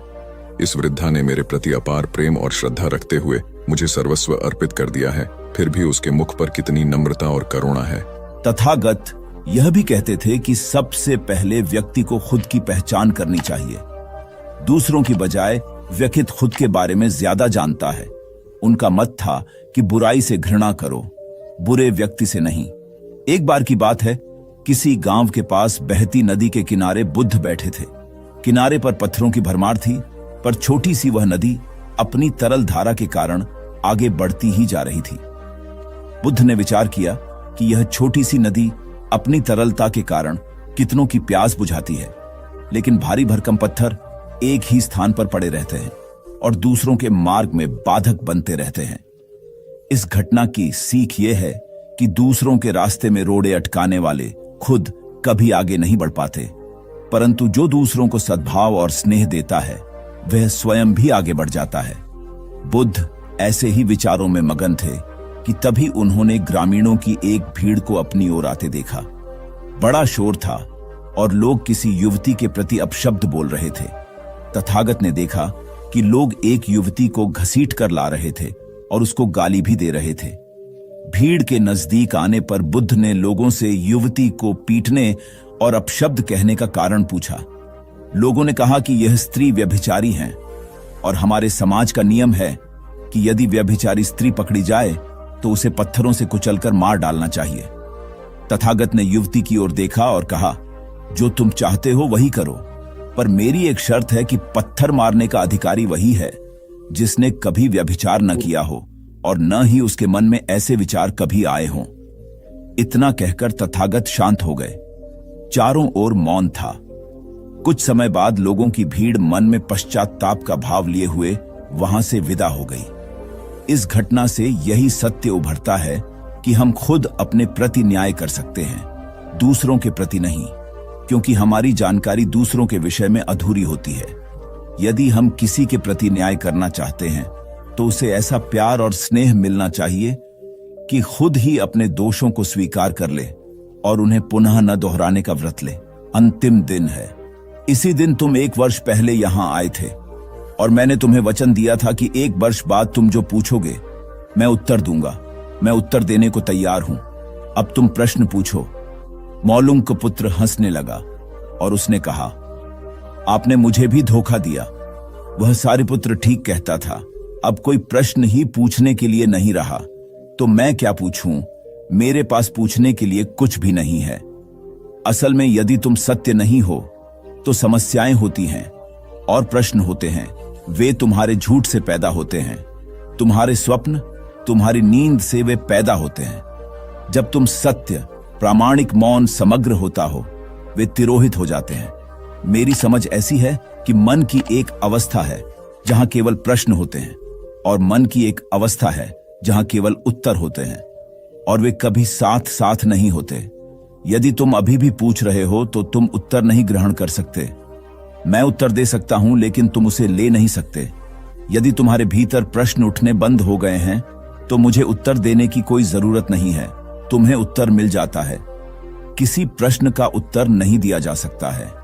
मन की एक ऐसी अवस्था उपलब्ध करनी होती है जहां कोई प्रश्न नहीं उठते। मन की प्रश्न रहित अवस्था ही एकमात्र उत्तर है। यही तो ध्यान की पूरी प्रक्रिया है। प्रश्नों को गिरा देना, भीतर चलती बातचीत को गिरा देना। जब भीतर की बातचीत रुक जाती है तो ऐसा असीम मौन छा जाता है। उस मौन में हर चीज का उत्तर मिल जाता है। हर चीज सुलझ जाती है। शाब्दिक रूप से नहीं, अस्तित्वगत रूप में सुलझ जाती है। कहीं कोई समस्या नहीं रह जाती है। भीतर का कोलाहल रुक गया। वह बिल्कुल भूल गया कि कब 1 वर्ष बीत गया। कौन फिक्र करता है? जब प्रश्न ही न रहे तो कौन उत्तरों की फिक्र करता है? एक दिन अचानक बुद्ध ने पूछा, यह वर्ष का अंतिम दिन है। इसी दिन तुम 1 वर्ष पहले यहां आए थे। और मैंने तुम्हें वचन दिया था कि 1 वर्ष बाद तुम जो पूछोगे मैं उत्तर दूंगा। मैं उत्तर देने को तैयार हूं। अब तुम प्रश्न पूछो। मौलुंग पुत्र हंसने लगा और उसने कहा, आपने मुझे भी धोखा दिया। वह सारिपुत्र ठीक कहता था। अब कोई प्रश्न ही पूछने के लिए नहीं रहा, तो मैं क्या पूछूं? मेरे पास पूछने के लिए कुछ भी नहीं है। असल में यदि तुम सत्य नहीं हो तो समस्याएं होती हैं और प्रश्न होते हैं। वे तुम्हारे झूठ से पैदा होते हैं, तुम्हारे स्वप्न, तुम्हारी नींद से वे पैदा होते हैं। जब तुम सत्य, प्रामाणिक, मौन, समग्र होता हो, वे तिरोहित हो जाते हैं। मेरी समझ ऐसी है कि मन की एक अवस्था है जहां केवल प्रश्न होते हैं और मन की एक अवस्था है जहां केवल उत्तर होते हैं, और वे कभी साथ साथ नहीं होते। यदि तुम अभी भी पूछ रहे हो तो तुम उत्तर नहीं ग्रहण कर सकते। मैं उत्तर दे सकता हूं लेकिन तुम उसे ले नहीं सकते। यदि तुम्हारे भीतर प्रश्न उठने बंद हो गए हैं तो मुझे उत्तर देने की कोई जरूरत नहीं है। तुम्हें उत्तर मिल जाता है। किसी प्रश्न का उत्तर नहीं दिया जा सकता है। मन की एक ऐसी अवस्था उपलब्ध करनी होती है जहां कोई प्रश्न नहीं उठते। मन की प्रश्न रहित अवस्था ही एकमात्र उत्तर है। यही तो ध्यान की पूरी प्रक्रिया है। प्रश्नों को गिरा देना, भीतर चलती बातचीत को गिरा देना। जब भीतर की बातचीत रुक जाती है तो ऐसा असीम मौन छा जाता है। उस मौन में हर चीज का उत्तर मिल जाता है। हर चीज सुलझ जाती है, शाब्दिक रूप से नहीं, अस्तित्वगत रूप में सुलझ जाती है। कहीं कोई समस्या नहीं रह जाती है। किसी की मौत तो नहीं हुई। यह सुनकर घर के लोग आश्चर्य से कहने लगे, गौतमी, ये तू क्या कह रही है? यहां कितने आदमी मर चुके हैं, इसका कोई हिसाब है? गौतमी, तो मैं आपके घर से सरसों न लूंगी। गौतमी दूसरे घर गई। सब जगह उसे वही जवाब मिला। उसने समझा शायद सारे नगर में यही बात हो। उसे एकदम ध्यान आया कि बुद्ध भगवान ने शायद जानबूझकर ही मुझे सरसों मांगने के लिए भेजा है। वह शीघ्र ही अपने मृत पुत्र को नगर के बाहर श्मशान में ले गई। उसे अपने हाथ में लेकर बोली, प्रिय पुत्र, मैंने समझा था शायद तुम ही अकेले मरने के लिए पैदा हुए हो, लेकिन अब मुझे मालूम हुआ कि मौत सबके लिए है।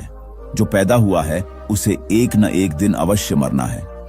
इतना कहकर अपने पुत्र को श्मशान में रख वहां से लौट आई। लौटकर गौतमी बुद्ध के पास गई। बुद्ध ने पूछा, गौतमी, सरसों के दाने मिल गए? गौतमी, भगवान, सरसों नहीं चाहिए, उनका काम हो गया है। बजाय और भी कहीं अधिक बढ़ जाएंगी, क्योंकि किसी भी निर्दोष जीव को मारकर कोई भी व्यक्ति खुशी नहीं प्राप्त कर सकता। आपकी समस्या का हल निर्दोष जीवों को मारने से कैसे हो सकता है?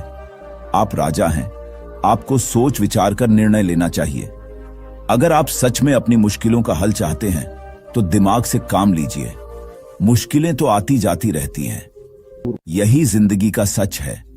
किसी निर्दोष जीव को मारने से समस्याएं नहीं समाप्त होंगी, बल्कि उसका हल आपको बुद्धि से ही निकालना होगा। बुद्ध की बात सुनकर अजातशत्रु उनके चरणों में गिर पड़े और अपनी भूल की क्षमा मांगने लगे। अजातशत्रु ने ऐलान करा दिया कि अब से उनके राज्य में किसी निर्दोष जीव की हत्या नहीं की जाएगी। दिन एक शिक्षित युवक बुद्ध के पास आया। उसने बुद्ध को प्रणाम कर अपनी जिज्ञासा रखी। गुरुजी, आप ईश्वर की बात करते हैं। क्या आपने ईश्वर के दर्शन किए हैं जो आप साधिकार इस विषय पर इतना कुछ कह पाते हैं? बुद्ध ने कुछ नहीं कहा और स्नेहपूर्वक उसके सिर पर हाथ फेर दिया।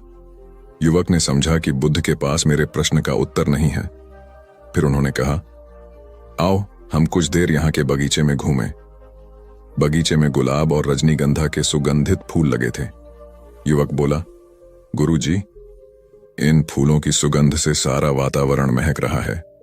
बुद्ध ने कहा, वत्स, तुम ठीक कहते हो, किंतु एक बात बताओ कि यह सुगंध तुम्हें दिखाई दे रही है? युवक बोला, जी नहीं, सुगंध तो अनुभव की जाती है। तब बुद्ध ने कहा, बस यही तुम्हारे प्रश्न का उत्तर है। तुम्हारे शरीर में जब कभी कहीं चोट लगती है तो दर्द होता है। क्या इस दर्द को तुम देख सकते हो? युवक बोला, नहीं, वह भी अनुभूत ही होता है। बुद्ध ने अंतिम रूप से युवक का समाधान करते हुए कहा, आत्मा और परमात्मा के साथ भी यही बात है। आत्मा को परमात्मा की अनुभूति के द्वारा उसका साक्षात्कार होता है, न कि स्थूल नेत्रों से। युवक अब पूर्णतः संतुष्ट था। बुद्ध का आभार मानते हुए वह चला गया। परमात्मा सदैव अनुभूति के स्तर पर ही घटता है, और यह घटना तब होती है जब मन पूर्णतः निर्लिप्त तथा संभव को प्राप्त हो चुका हो। महात्मा बुद्ध नदी के किनारे एकांत में अपनी कुटिया में रहते थे। उन्होंने कुटिया के चारों ओर हरे भरे वृक्ष लगा रखे थे, जिन पर सुबह शाम पक्षियों का कलरव गूंजता रहता था। प्रकृति का यह मधुर सान्निध्य महात्मा बुद्ध को सदैव आनंदित रखता था। पक्षी और पेड़ पौधे तो मानो उनका परिवार ही बन गए थे। एक दिन महात्मा बुद्ध प्रातःकालीन उठे ही थे कि द्वार पर उन्हें एक सेठ जी खड़े नजर आए। उन्हें चिंताग्रस्त देख महात्मा बुद्ध ने उनसे समस्या जाननी चाहिए। सेठ जी बोले, महाराज, मेरे पास विशाल संपदा है, भरा पूरा परिवार है और मुझे कोई रोग भी नहीं है। फिर भी मुझे नींद नहीं आती, रात भर करवटें ही बदलता रहता हूं। महात्मा बुद्ध ने आत्मीयता से सेठ जी के सिर पर हाथ फेरकर कहा, सेठ, तुम्हारे पास सब कुछ भले ही हो, किंतु वह नहीं है जो नींद के लिए आवश्यक है। सेठ ने पूछा, वह क्या है महाराज? महात्मा बोले, तुम चारों ओर चिंताओं से घिरे हो। धन संपत्ति की चिंता, व्यापार व्यवसाय की चिंता, परिवार की चिंता। स्मरण रखो कि चिंता चयन में शत्रुता है। सेठ ने इससे बचने का उपाय पूछा तो उन्होंने कहा, तुम प्रकृति से शिक्षा ग्रहण करो। पेड़ पौधे, फूल, पानी और प्रकाश के रूप में उसकी अनंत संपदा चारों ओर बिखरी हुई है, किंतु वह चिंता मुक्त है। अपनी इस दौलत को पूरी दुनिया पर दोनों हाथों से सत्य लुटाती रहती है। तुम यदि उससे प्रेरणा लेकर अपना जीवन भी उसके अनुरूप बना लोगे तो तुम्हें न केवल नींद आएगी बल्कि अतीव शांति महसूस होगी। सेठ ने महात्मा बुद्ध की बात का मर्म समझा और लोक कल्याण की राह पर चल पड़ा। धन और ज्ञान देने से बढ़ते ही हैं, इसलिए इनके संग्रह के साथ साथ इनके दान की वृत्ति भी रखनी चाहिए। एक गरीब किसान गौतम बुद्ध का बहुत बड़ा भक्त था। एक दिन वह बुद्ध के पास आया और अपने गांव आने का आग्रह किया। बुद्ध उसके गांव पहुंचे तो सारा गांव उन्हें देखने व सुनने के लिए उमड़ पड़ा, किंतु वह किसान नहीं आया। हुआ यह कि उसी दिन किसान के बैलों की जोड़ी कहीं खो गई। किसान इस दुविधा में रहा कि बुद्ध का प्रवचन सुने या अपने बैलों को खोजे। काफी सोचने के बाद उसने अपने बैलों को खोजने का निर्णय किया। घंटों भटकने के बाद बैल मिले। थकाहारा किसान घर आया और भोजन कर सो गया। अगले दिन वह अति संकोच से क्षमा प्रार्थी बन बुद्ध के पास पहुंचा तो वे बड़े स्नेह से बोले, मेरी दृष्टि में यह किसान मेरा सच्चा अनुयायी है। इसने उपदेश से अधिक महत्व कर्म को दिया। यदि यह कल बैलों को न ढूंढते हुए उपदेश सुनता तो मेरी बातें इसकी समझ में नहीं आती, क्योंकि मन बैलों में अटका रहता। इसने कर्म को महत्व देकर प्रशंसनीय काम किया। सार यह है कि हम जहां जिस भूमिका में हों उसका ईमानदारी से निर्वाह करें। यही सच्ची आध्यात्मिकता है, क्योंकि प्रत्येक धर्म कर्म को ही सर्वोपरि महत्व देता है। गौतम बुद्ध को उनके अनुयायी यदि स्नेह से कहीं बुलाते तो वे अवश्य जाते। फिर जब बुद्ध पहुंचते तो श्रोताओं की भारी भीड़ उमड़ पड़ती। बुद्ध के वचनों में जो अमृतत्व होता था उसका पान करना सभी को प्रीतिकर लगता था। उनके उपदेशों में ऐसा कुछ अवश्य होता था जिससे गंभीर समस्याएं सुलझ जाती और कुछ न कुछ सार्थक भी प्राप्त हो। सार यह है कि हम जहां जिस भूमिका में हो उसका ईमानदारी से निर्वाह करें। यही सच्ची आध्यात्मिकता है, क्योंकि प्रत्येक धर्म कर्म को ही सर्वोपरि महत्व देता है। गौतम बुद्ध के पास उनका प्रिय शिष्य पूर्ण पहुंचा। बुद्ध ध्यानावस्था में बैठे थे। पूर्ण के पहुंचने पर उन्होंने आंखें थोड़ी सी खोली और पूर्ण से आने का कारण पूछा तो उसने कहा, मैं धर्म प्रचार के लिए जाना चाहता हूं, आपकी आज्ञा चाहिए। बुद्ध मुस्कुराए और कहा कि पूर्ण, धर्म की राह बहुत मुश्किल है। तुम लोगों को अच्छी बातें बताने जाओगे और लोग तुम पर नाराज होंगे। हो सकता है कि अपशब्द भी कहे। इस पर पूर्ण ने कहा, कोई बात नहीं, मैं यह सोचकर उनकी बातों पर ध्यान नहीं दूंगा कि उन्होंने अपशब्द ही कहे, पिटाई तो नहीं की। बुद्ध बोले, हो सकता है कि कुछ लोग हाथ उठा दें। पूर्ण ने कहा, तब मैं यह सोचकर उन्हें क्षमा कर दूंगा कि उन्होंने मुझ पर शस्त्रों से प्रहार तो नहीं किया। बुद्ध फिर बोले, हे पूर्ण, हो सकता है कि कुछ लोग तुम पर शस्त्रों का भी उपयोग करें। पूर्ण ने उत्तर दिया, तब मैं यह सोचकर उनके प्रति कोई प्रतिकार की भावना नहीं रखूंगा कि उन्होंने मुझे मारा, पर जान से तो नहीं मार डाला, मुझे जीवित छोड़ दिया। बुद्ध ने फिर कहा, और यदि तुम्हारे प्राण ही ले लिए तब? पूर्ण ने तत्क्षण सिर झुकाकर कहा, तब मैं उनका आभारी रहूंगा कि उन्होंने धर्म के मार्ग पर मेरे प्राणों का उत्सर्ग करने में मेरी सहायता की। मैं उनके प्रति कृतज्ञ रहूंगा। तब बुद्ध ने आंखें खोली और आशीर्वाद देकर अनुमति दी तथा पूर्ण से कहा, अब तुम धर्म प्रचार करने के पात्र हो। जो किसी में भी कोई दोष न देखे वही सच्चा है। अच्छाई के मार्ग पर चलना बहुत मुश्किल काम है। जो इस राह पर चलता है उसके मार्ग में अनेक बाधाएं आती हैं, लेकिन जो व्यक्ति किसी में भी दोष न देखे वही बाधाओं को सहजता से पार कर अपने लक्ष्य को पूरा कर पाता है। एक बार गौतम बुद्ध जब वन से गुजर रहे थे, तब एक राक्षसी हाथ में तलवार लेकर प्रकट हुई और कहा, अरे बुद्ध, आज तुम्हारे प्रेम को मेरी घृणा के सामने झुकना ही पड़ेगा। आज तुम्हारे जीवन का अंतिम दिन है। बुद्ध ने मुस्कुराते हुए उत्तर दिया, मैं घृणा, उपहास और द्वेष के आगे नतमस्तक नहीं होऊंगा। मैं निंदा, प्रशंसा अथवा उपहास किसी से भी प्रभावित नहीं होता। तुम मुझसे इतनी घृणा करती हो, पर मैं तो तुमसे भी प्रेम करता हूं। राक्षसी ने पूछा, तुम मुझसे प्रेम क्यों करते हो? बुद्ध बोले, मैं तुम्हें मां का रूप देख रहा हूं और मां तो प्रेम का रूप होती है, उसमें हिंसा हो ही नहीं सकती। इतना सुनते ही राक्षसी के हाथ से तलवार गिर पड़ी। हे बुद्ध, तुम धन्य हो। इतना कहते ही बहदेवी में बदल गई और अंतर्धान हो गई। दरअसल जो लोग दूसरों से द्वेष करते हैं, अंत में एक दिन घृणा उन्हें नष्ट कर देती है। घृणा से घिरे हुए लोगों को एक दिन घृणा ले डूबती है। प्रेम सत्य के आवरण से ढका होता है।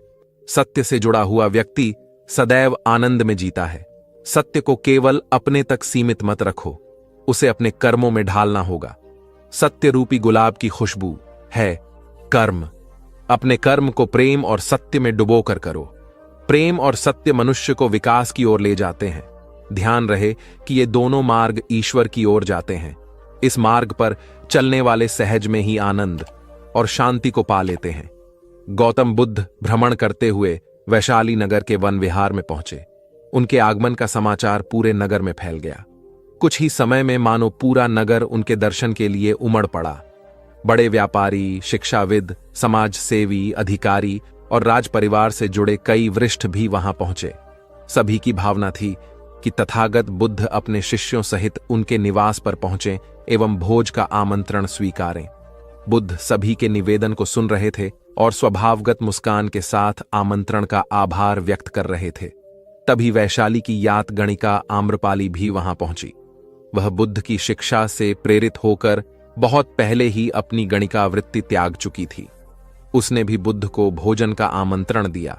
बुद्ध ने तत्काल उसे स्वीकार किया और अगले दिन भिक्षुओं सहित उसके घर आने की सहमति दे दी।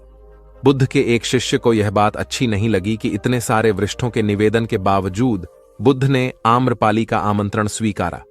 शिष्य की दृष्टि में आम्रपाली गणिका होने से घृणित कर्म से जुड़ी रही थी। जब सभी लोग चले गए, तब शिष्य ने पूछा, भगवान, इतने लोगों ने आपको न्योता दिया, फिर आपने आम्रपाली का ही आमंत्रण क्यों स्वीकारा? बुद्ध ने कहा, माना वह गणिका थी, लेकिन पश्चाताप की अग्नि में तपकर वह निर्मल हो चुकी है। यदि कोई व्यक्ति इस निर्मलता को प्राप्त कर ले तो वह उनसे भी श्रेष्ठ हो जाता है जो ऐसे किसी घृणित कर्म में लीन न रहे हों। ऐसे व्यक्ति का आमंत्रण स्वीकारने में संकोच नहीं होना चाहिए। कोई व्यक्ति जब तक बुरे कामों में संलग्न रहता है तब तक उससे दूरी रहे तो ठीक है, लेकिन जो बुरे कामों को छोड़ दे उसे स्वीकार करने में संकोच नहीं करना चाहिए। इससे उसकी अच्छाई की ओर बढ़ने की भावना को बल मिलता है। गौ बुद्ध के जीवन की एक घटना है। उन्होंने नियम बना रखा था कि वे अपने संघ में स्त्रियों को स्थान नहीं देंगे। स्त्रियों के लिए भिक्षु होने की दीक्षा उन्होंने वर्जित कर रखी थी। एक समय गौतम बुद्ध एक गांव में ठहरे हुए थे। वहां महाप्रजापति गौतमी उनके पास पहुंची। उन्होंने बुद्ध से कहा, आप स्त्रियों को भी दीक्षा दें। किंतु बुद्ध ने अस्वीकार कर दिया।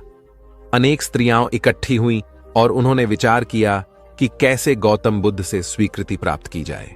स्त्रियों ने निर्णय लिया कि स्वयं सेविकाएं बनकर गौतम बुद्ध के समक्ष पहुंचा जाए। गौतमी ने अपने बाल काटे, भिक्षु के वस्त्र पहने और अनेक स्त्रियों के साथ बुद्ध के सामने पहुंच गई। उनकी यह मांग थी कि स्त्रियों को भी दीक्षा दी जाए। बुद्ध ने उनकी बात को स्वीकार नहीं किया। स्त्रियां निराश हुईं।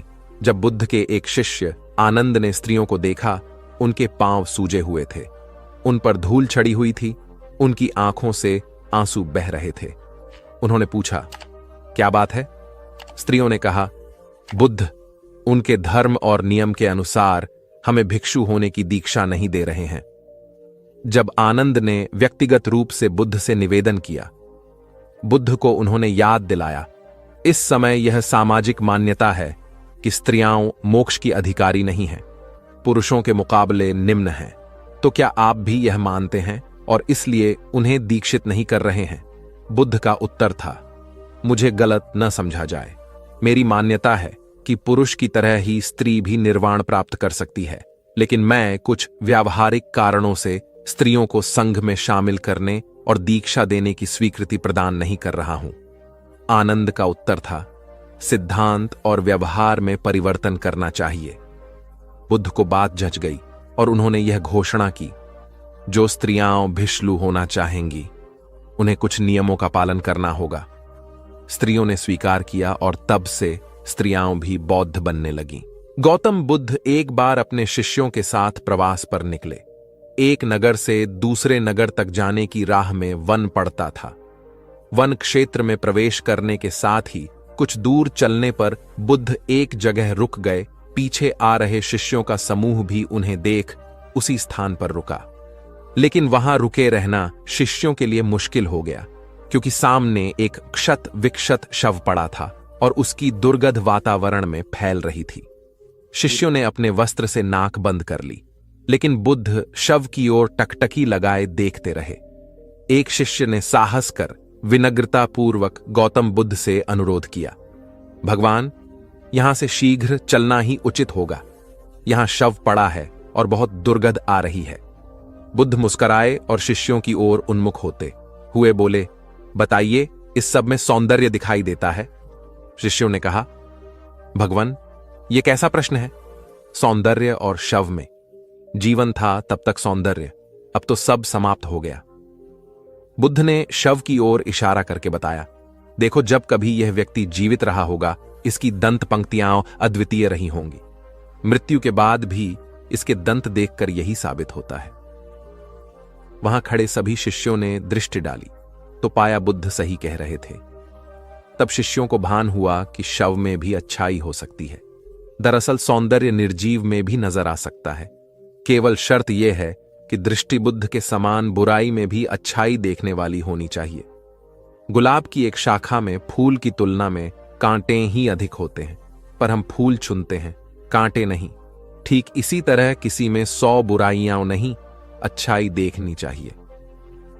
प्राचीन सियालकोट में एक बार बौद्धों का बहुत बड़ा भिक्षु संघ आया। इस संघ को एक ऐसे वेद पाठी ब्राह्मण के विषय में झांत हुआ जो इतना रूढ़िवादी था कि किसी अवैदिक पंडित की छाया भी स्वयं पर नहीं पड़ने देता था। उसे सुधारने का बीड़ा एक भिक्षु ने उठाया। अगले दिन वह अपना भिक्षा पात्र लेकर ब्राह्मण के घर पहुंच गया और पूछा, कुछ आहार पानी की सुविधा है? उसकी बात सुनकर घर के सभी लोग मौन रहे और उसकी ओर घृणा की दृष्टि से देखा। भिक्षु लौट आया। दूसरे दिन फिर गया और वही प्रश्न दोहराया। इस बार भी उसे चुप्पी और तिरस्कार का सामना करना पड़ा। वह पुनः लौट गया। एक दिन जब वह ब्राह्मण के घर पहुंचा तो ब्राह्मण वहां नहीं था। नित्य आने जाने से ब्राह्मणी का मन पसीज गया। वह बोली, मैं तो तुम्हें आहार पानी दे दूं, किंतु पंडित जी की नाराजगी के कारण विवश हूं। भिक्षु ने कहा, कोई बात नहीं बहन, मैं अपना काम करता हूं, तुम अपना काम करो। वापस लौटते हुए भिक्षु को ब्राह्मण मिल गया। उसने भिक्षु को खूब खरी खोटी सुनाई। तब भिक्षु ने कहा, इतने दिनों तक आपके घर से कुछ नहीं मिला, किंतु आज आपकी पत्नी ने नहीं दी है, अब किसी दिन हां भी मिल जाएगा। ब्राह्मण थोड़ा शांत हुआ और बोला, यह क्रम कब तक जारी रखोगे? भिक्षु ने उत्तर दिया, जब तक जीवित हूं। उसका धैर्य देख ब्राह्मण का अहंकार पिघल गया और उसने भिक्षु से क्षमा मांगी।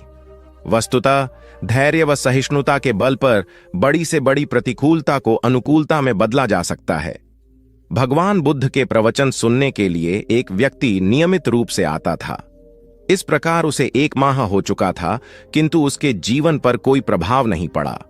भगवान बुद्ध उपदेश में कहते थे कि धर्म पर चलो, अपने जीवन से राग द्वेष को दूर करो। काम, क्रोध, लोभ, मोह और अहंकार से सदा दूर रहो।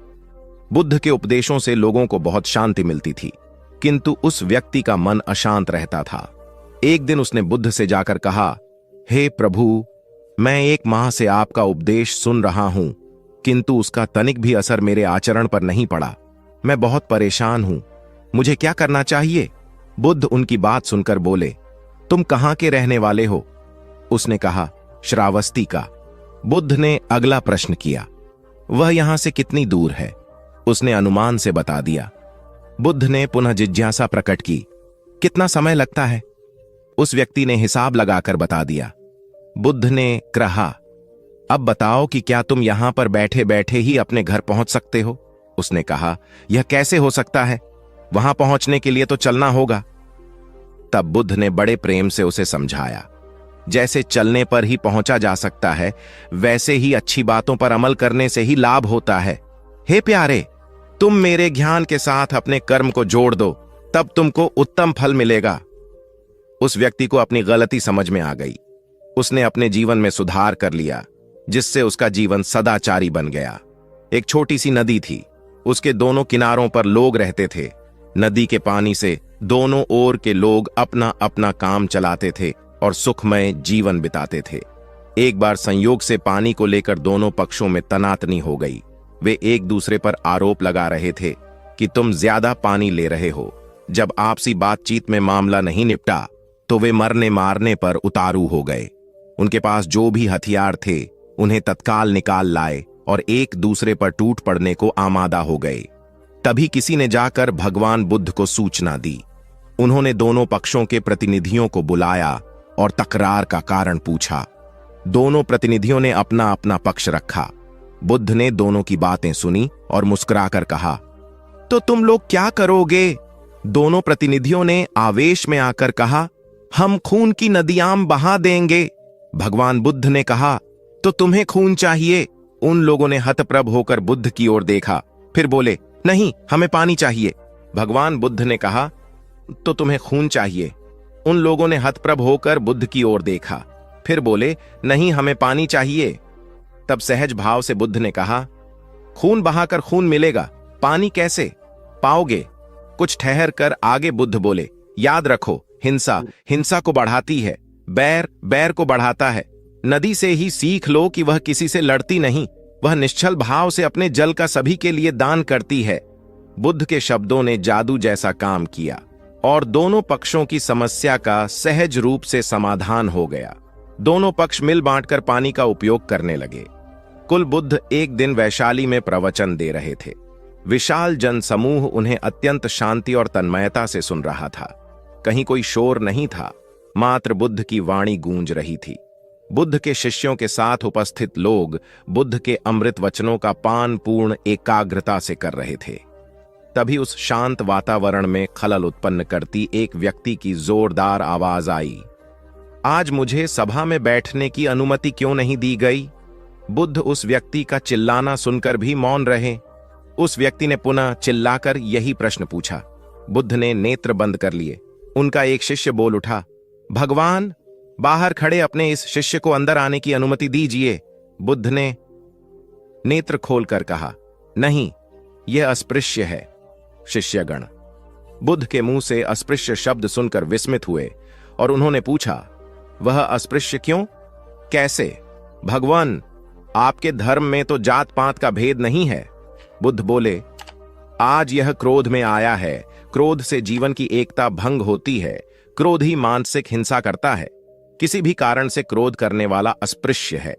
उसे कुछ देर तक स्मरण कर लेना चाहिए कि अहिंसा परम धर्म है। कथा का उपदेश यह है कि क्रोध एक असात्विक भाव है जो कर्ता और भोक्ता दोनों के लिए हानिकारक होता है। इससे बचते हुए शांति से विचारने व कार्य करने की प्रवृत्ति अपनानी चाहिए। शांत मन और मस्तिष्क ही विवेकपूर्ण निर्णय लेने में सक्षम होते हैं।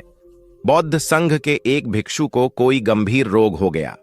उसकी हालत इतनी खराब हो गई कि वह चल फिर भी नहीं सकता था और मल मूत्र में लिपटा पड़ा रहता था।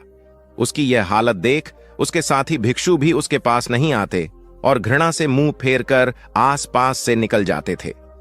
कुछ दिनों बाद बुद्ध को यह बात पता चली तो वे तत्काल अपने प्रिय शिष्य आनंद के साथ उस भिक्षु के पास पहुंचे।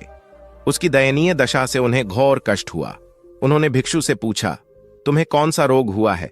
भिक्षु बोला, भगवान, मुझे पेट की बीमारी है। बुद्ध ने स्नेह से उसके सिर पर हाथ फेरते हुए प्रश्न किया, क्या तुम्हारी परिचर्या करने वाला कोई नहीं है?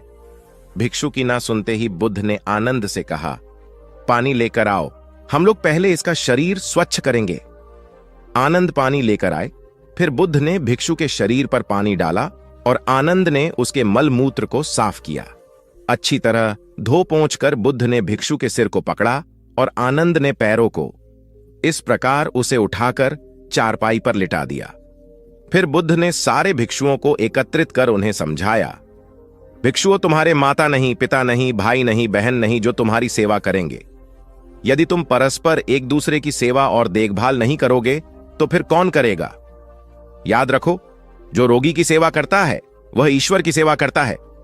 दीनहीन के प्रति करुणा व सेवा का भाव इस जगत को बुद्ध का सबसे बड़ा संदेश है, जो प्रत्येक देश, काल, परिस्थिति में प्रासंगिक है।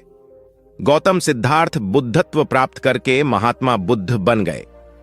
सत्य, अहिंसा और दया की मूर्ति बुद्ध अपने शिष्यों के साथ एक गांव में पहुंचे।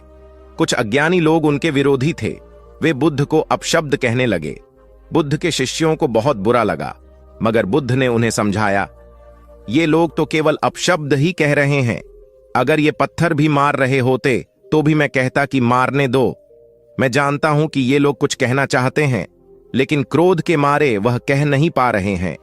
10 साल पहले यदि यही लोग मुझे गाली देते तो मैं इन्हें भी गाली देता, लेकिन अब तो लेन देन से मुक्ति मिल चुकी है। क्रोध से अपशब्द निकलते हैं। यहां तो क्रोध भवन कब का ढह चुका है। अपशब्द कहने वाले बड़ी मुश्किल में पड़ गए। तभी बुद्ध ने अपने शिष्यों से पूछा, इस गांव में कुछ लोग अपशब्द कह रहे हैं, इन्हें बताओ कि वहां के लोग फल और मिठाइयां यहां लेकर आए थे। बुद्ध ने पूछा, फिर मैंने क्या किया था? शिष्यों ने बताया, आपने सारे फल और मिठाइयां यह कहकर वापस कर दी कि अब लेने वाला विदा हो चुका है, इन्हें वापस ले जाओ। आपने कहा था कि 10 साल पहले आते तो मैं सारे उपहार ले लेता। बुद्ध ने पूछा, फिर उन लोगों ने मिठाइयों का क्या किया होगा? शिष्यों ने बताया, गांव में बांट दी होगी। बुद्ध बोले, उन लोगों ने मिठाइयां गांव में बांट दी, लेकिन मैं उन लोगों से कहूंगा कि अपशब्द में न बांटें। बुद्ध फिर बोले, ये लोग अपशब्दों के थाल सजाकर लाए हैं, लेकिन ये गलत आदमी के पास आ गए हैं। ये मुझसे क्रोध नहीं करवा सकते। ठीक खूंटी की तरह जो किसी को नहीं टांगती, लोग उस पर वस्त्र टांग देते हैं। एक बार जैतवन के सभी ग्रामवासी भगवान बुद्ध के दर्शन करने और उपदेश सुनने के लिए एकत्र हुए।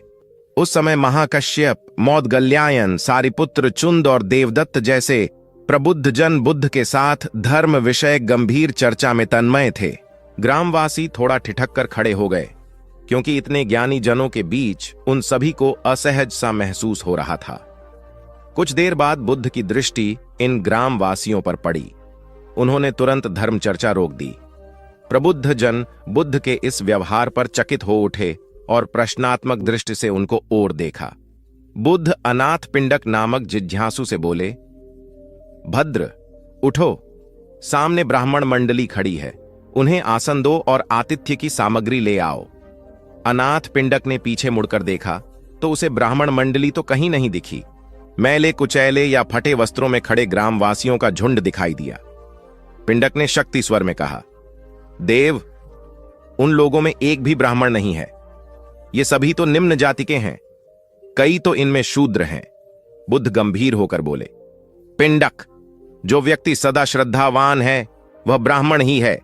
ये लोग प्रयोजन के लिए भावयुक्त होकर आए हैं, इसलिए इस समय तो ये ब्राह्मण ही हैं। अत तुम इनका समुचित सत्कार करो। कथा का इंगित यह है कि व्यक्ति जन्म से नहीं, कर्म से ब्राह्मण होता है। जो सद्गुणी हों और सत्कर्मी हों, वे शूद्र जाति में जन्मने के बावजूद ब्राह्मण हैं तथा उसी रूप में उनका आदर किया जाना चाहिए। यदि जीवन का संतुलन बिगड़ा और थकान आई तो समझ लीजिए कि बीमारी आई, और यदि वापस ऊर्जा अर्जित करने के लिए विश्राम किया जा रहा है तो ऐसी थकान वरदान भी साबित हो सकती है। इन दिनों जिस तरह की हमारी जीवन शैली है, इसमें असंतुलन बहुत अधिक है। सुबह उठने से लेकर रात को सोने तक शरीर की कुछ नियमित क्रियाएं हैं, आदमी उसे भूल गया है। गौतम बुद्ध बहुत काम करते पर कभी थकते नहीं थे। आज भी कई साधु संत उतना ही परिश्रम कर रहे हैं जितना एक कॉर्पोरेट जगत का सफल व्यक्ति करता है, और जब वे रात को सोते हैं तो पूरी बेफिक्री के साथ। बुद्ध से उनके शिष्यों ने एक बार पूछा था, आप थकते नहीं? बुद्ध का उत्तर था, जब मैं कुछ करता ही नहीं तो थकूंगा कैसे? बात सुनने में अजीब लगती है लेकिन है बड़ी गहरी। अध्यात्म ने इसे साक्षी भाव कहा है। स्वयं को करते हुए देखना, यह वह स्थिति होती है जब तन सक्रिय और मन विश्राम की मुद्रा में होता है। आज ज्यादातर लोग असमय, अकारण थक जाते हैं, जिसका एक बड़ा कारण असंतुलित जीवन है। एक होता है थकान को महसूस करना और दूसरा है स्वाभाविक थकान, जिस समय आपकी रुचियों, इच्छाओं और मूल स्वभाव में धीमापन आने लगे, अकारण चिड़चिड़ाहट हो जाए। समझ लें कि यह थकान बीमारी है। इसलिए प्रतिदिन योग, प्राणायाम और ध्यान करें। ये क्रियाएं अपने आप में एक विश्राम हैं। करने वाला कोई और है, हम तो महज उसके हाथों की कठपुतली हैं। यह मनोभाव भी थकान को मिटाएगा। क्या दिक्कत है ऐसा सोच लेने में? महात्मा बुद्ध ज्ञान प्राप्ति के लिए घोर तप में लगे थे। उन्होंने शरीर को काफी कष्ट दिया, यात्राएं की, घने जंगलों में कठिन साधना की, पर आत्मज्ञान की प्राप्ति नहीं हुई। निराश हो बुद्ध सोचने लगे, मैंने अभी तक कुछ भी प्राप्त नहीं किया, अब आगे क्या कर पाऊंगा? निराशा, अविश्वास के इन नकारात्मक भावों ने उन्हें क्षुब्ध कर दिया। कुछ ही क्षणों के बाद उन्हें प्यास लगी। वे थोड़ी दूर स्थित एक झील तक पहुंचे। वहां उन्होंने एक दृश्य देखा कि एक नन्ही सी गिलहरी के 2 बच्चे झील में डूब गए। पहले तो वह गिलहरी जड़वत बैठी रही, फिर कुछ देर बाद उठकर झील के पास गई, अपना सारा शरीर झील के पानी में भिगोया और फिर बाहर आकर पानी झाड़ने लगी। ऐसा वह बार बार करने लगी। बुद्ध सोचने लगे कि इस गिलहरी का प्रयास कितना मूर्खतापूर्ण है। क्या कभी यह इस झील को सुखा सकेगी? किंतु गिलहरी का यह क्रम लगातार जारी था। बुद्ध को लगा मानो गिलहरी कह रही हो कि यह झील कभी खाली होगी या नहीं, यह मैं नहीं जानती, किंतु मैं अपना प्रयास नहीं छोड़ूंगी। अतः उस छोटी सी गिलहरी ने भगवान बुद्ध को अपने लक्ष्य मार्ग से विचलित होने से बचा लिया।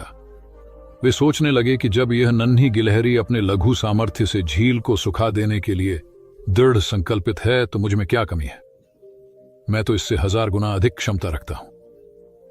यह सोचकर गौतम बुद्ध पुनः अपनी साधना में लग गए और एक दिन बोधिवृक्ष तले उन्हें ज्ञान का आलोक प्राप्त हुआ। यह कथा असफलता के बावजूद प्रयासों की निरंतरता पर बल देती है। यदि हम प्रयास करना न छोड़े तो एक न एक दिन लक्ष्य की प्राप्ति हो ही जाती है। बुद्ध अपने साधना काल में एक निर्जन स्थान पर ध्यान मग्न बैठे थे। इसी स्थान पर एक यक्ष का वास था। यह बात बुद्ध को झांत नहीं थी। वे तो वहां पहुंचे और शांत वातावरण देखकर ध्यान मग्न हो गए। उस समय यक्ष वहां पर नहीं था। रात होने पर जब वह आया तो उस स्थान पर एक अनजान व्यक्ति को देखकर आग बबूला हो गया। बड़े जोर से वह दहाड़ा, किंतु बुद्ध का ध्यान भंग नहीं हुआ। यक्ष ने उन्हें हाथी का रूप धारण कर डराना चाहा, किंतु बुद्ध यथावत ध्यान मग्न बैठे रहे। उसने बुद्ध को डराने के लिए क्रमशः शेर, चीता, बाघ आदि का रूप धारण किया, किंतु बुद्ध अविचलित ही बने रहे। अंत में उसने भयंकर विषधर का रूप धारण कर उनके पैर के अंगूठे को ढंस लिया, किंतु बुद्ध पर उसके विष का भी कोई असर नहीं हुआ। वे अब भी अप्रभावित रहे। विषधर उनके शरीर पर चढ़ गया और उनके गले से लिपटकर उन्हें जोरों से काट लिया, लेकिन इतने प्रयासों के बावजूद भी बुद्ध की साधना को भंग नहीं कर पाया। थक हार कर नीचे उतर आया और उनसे कुछ कदमों की दूरी पर लेटकर अपनी थकान उतारने लगा। ध्यान पूर्ण होने पर बुद्ध ने उसकी तरफ देखा और उसे बहुत स्नेह से दुलारा। उनका निश्चल प्रेम देखकर सर्प का विष अमृत बन गया और यक्ष ने श्रद्धापूर्वक बुद्ध को नमन किया। कहानी का सार यह है कि मन की कलुषता पर एकाग्रता, स्नेह और संभव से ही विजय प्राप्त की जा सकती है। बौद्ध भिक्षु बोधि धर्म भ्रमण करते हुए एक गांव में पहुंचे। लोग उनका बहुत आदर करते थे। बोधि धर्म व उनके शिष्यों का ग्रामीणों ने हार्दिक सत्कार किया और फिर उनके पवित्र वचनों को सुनने के लिए उनके आसपास एकत्रित हो गए। बोधि धर्म लोगों को धर्म और आचरण विषयक अच्छी बातें सरल भाषा में समझाने लगे। तभी वहां एक व्यक्ति आया और बोधि धर्म को अपशब्द कहने लगा। उपस्थित जनसमूह ने उसे रोकने का बहुत प्रयास किया, किंतु वह नहीं माना तथा अनवरत बोधि धर्म को बुरा भला कहता रहा। लोगों ने कहा कि महाराज, ये व्यक्ति कितना उद्दंड है, निरर्थक ही आपको अपशब्द कह रहा है। बोधि धर्म उस व्यक्ति के इस आचरण पर कदापि क्रोधित नहीं हुए और लोगों से बोले कि यह भविष्य में मेरा सबसे बड़ा भक्त बनने वाला है। लोगों ने पूछा कि कैसे? बोधि धर्म ने उत्तर दिया, कोई कुम्हार के यहां घड़ा लेने जाता है तो घड़े को बजाकर देखा जाता है कि वह फूटा हुआ तो नहीं है। जब 1-2 रुपए के घड़े को कोई इतनी परख कर सकता है तो भला जिसे गुरु मानना है उसे 10-20 गालियां दिए बगैर कैसे पहचानेगा? पहले वह परीक्षा लेगा कि गुरु में धैर्य, आक्रोश व समता भाव कितना है। यह जानने के बाद ही तो वह गुरु को स्वीकारेगा। इसलिए यह व्यक्ति मुझे निरर्थक ही अपशब्द नहीं कह रहा है और आगे चलकर वास्तव में वह व्यक्ति बोधि धर्म का सबसे बड़ा भक्त बना। किसी को शिक्षा देने से पूर्व स्वयं का आचरण भी तदनुरूप होना चाहिए, तभी गुरु का महान पद मिलता है। वस्तुतः गुरु की गुरुता तभी स्वीकारी जाती है जबकि उसमें सदाचरण के सभी लक्षण मौजूद हों। महात्मा गौतम बुद्ध के श्रावस्ती में प्रवचन चल रहे थे। प्रवचन में नित्य ही बड़ी संख्या में लोग आते और विविध महत्वपूर्ण व गंभीर विषयों पर बुद्ध से ज्ञान ग्रहण करते। बुद्ध का शिष्य वर्ग भी काफी विशाल था, जो प्रवचन स्थल की व्यवस्था संभालता और बुद्ध की सेवा में सदैव तत्पर रहता। एक बार रात के समय महात्मा बुद्ध प्रवचन दे रहे थे। सदैव की भांति काफी लोग उनके प्रवचन सुन रहे थे। एक व्यक्ति जो बुद्ध के ठीक सामने बैठा था बार बार नींद के झोंके ले रहा था। बुद्ध थोड़ी देर तक तो प्रवचन देते रहे, फिर उससे बोले, वत्स, सो रहे हो? उस व्यक्ति ने हड़बड़ाकर कहा, नहीं महात्मा। बुद्ध ने पुनः प्रवचन प्रारंभ किए। वह व्यक्ति फिर ऊँघने लगा। महात्मा ने फिर वही प्रश्न दोहराया और उसने फिर अचकचाकर नहीं महात्मा कहा। ऐसा लगभग 8-10 बार हो गया। कुछ देर बाद बुद्ध ने उससे पूछा, वत्स, जीवित हो? हर बार की तरह इस बार भी उसने कहा, नहीं महात्मा। यह सुनकर उपस्थित श्रोताओं में हंसी की लहर दौड़ गई और वह व्यक्ति पूर्णतः चैतन्य हो गया। तब बुद्ध गंभीर होकर बोले, वत्स, निद्रा में तुम्हारे मुख से सही उत्तर मिल ही गया। जो निद्रा में है वह मृतक समान ही है। महात्मा बुद्ध का संकेत था कि गुरु से ज्ञान ग्रहण करते वक्त सजगता अत्यंत आवश्यक है। गाफिल रहने की स्थिति में ज्ञान की प्राप्ति पूर्ण नहीं होती और अधकचरा ज्ञान सदैव खतरनाक साबित होता है। कथा सिद्धार्थ के जीवन के उस दौर की है जब वे बुद्धत्व को प्राप्त नहीं हुए थे और निरंजना नदी के तटीय वनों में वृक्ष के नीचे ध्यान करते थे।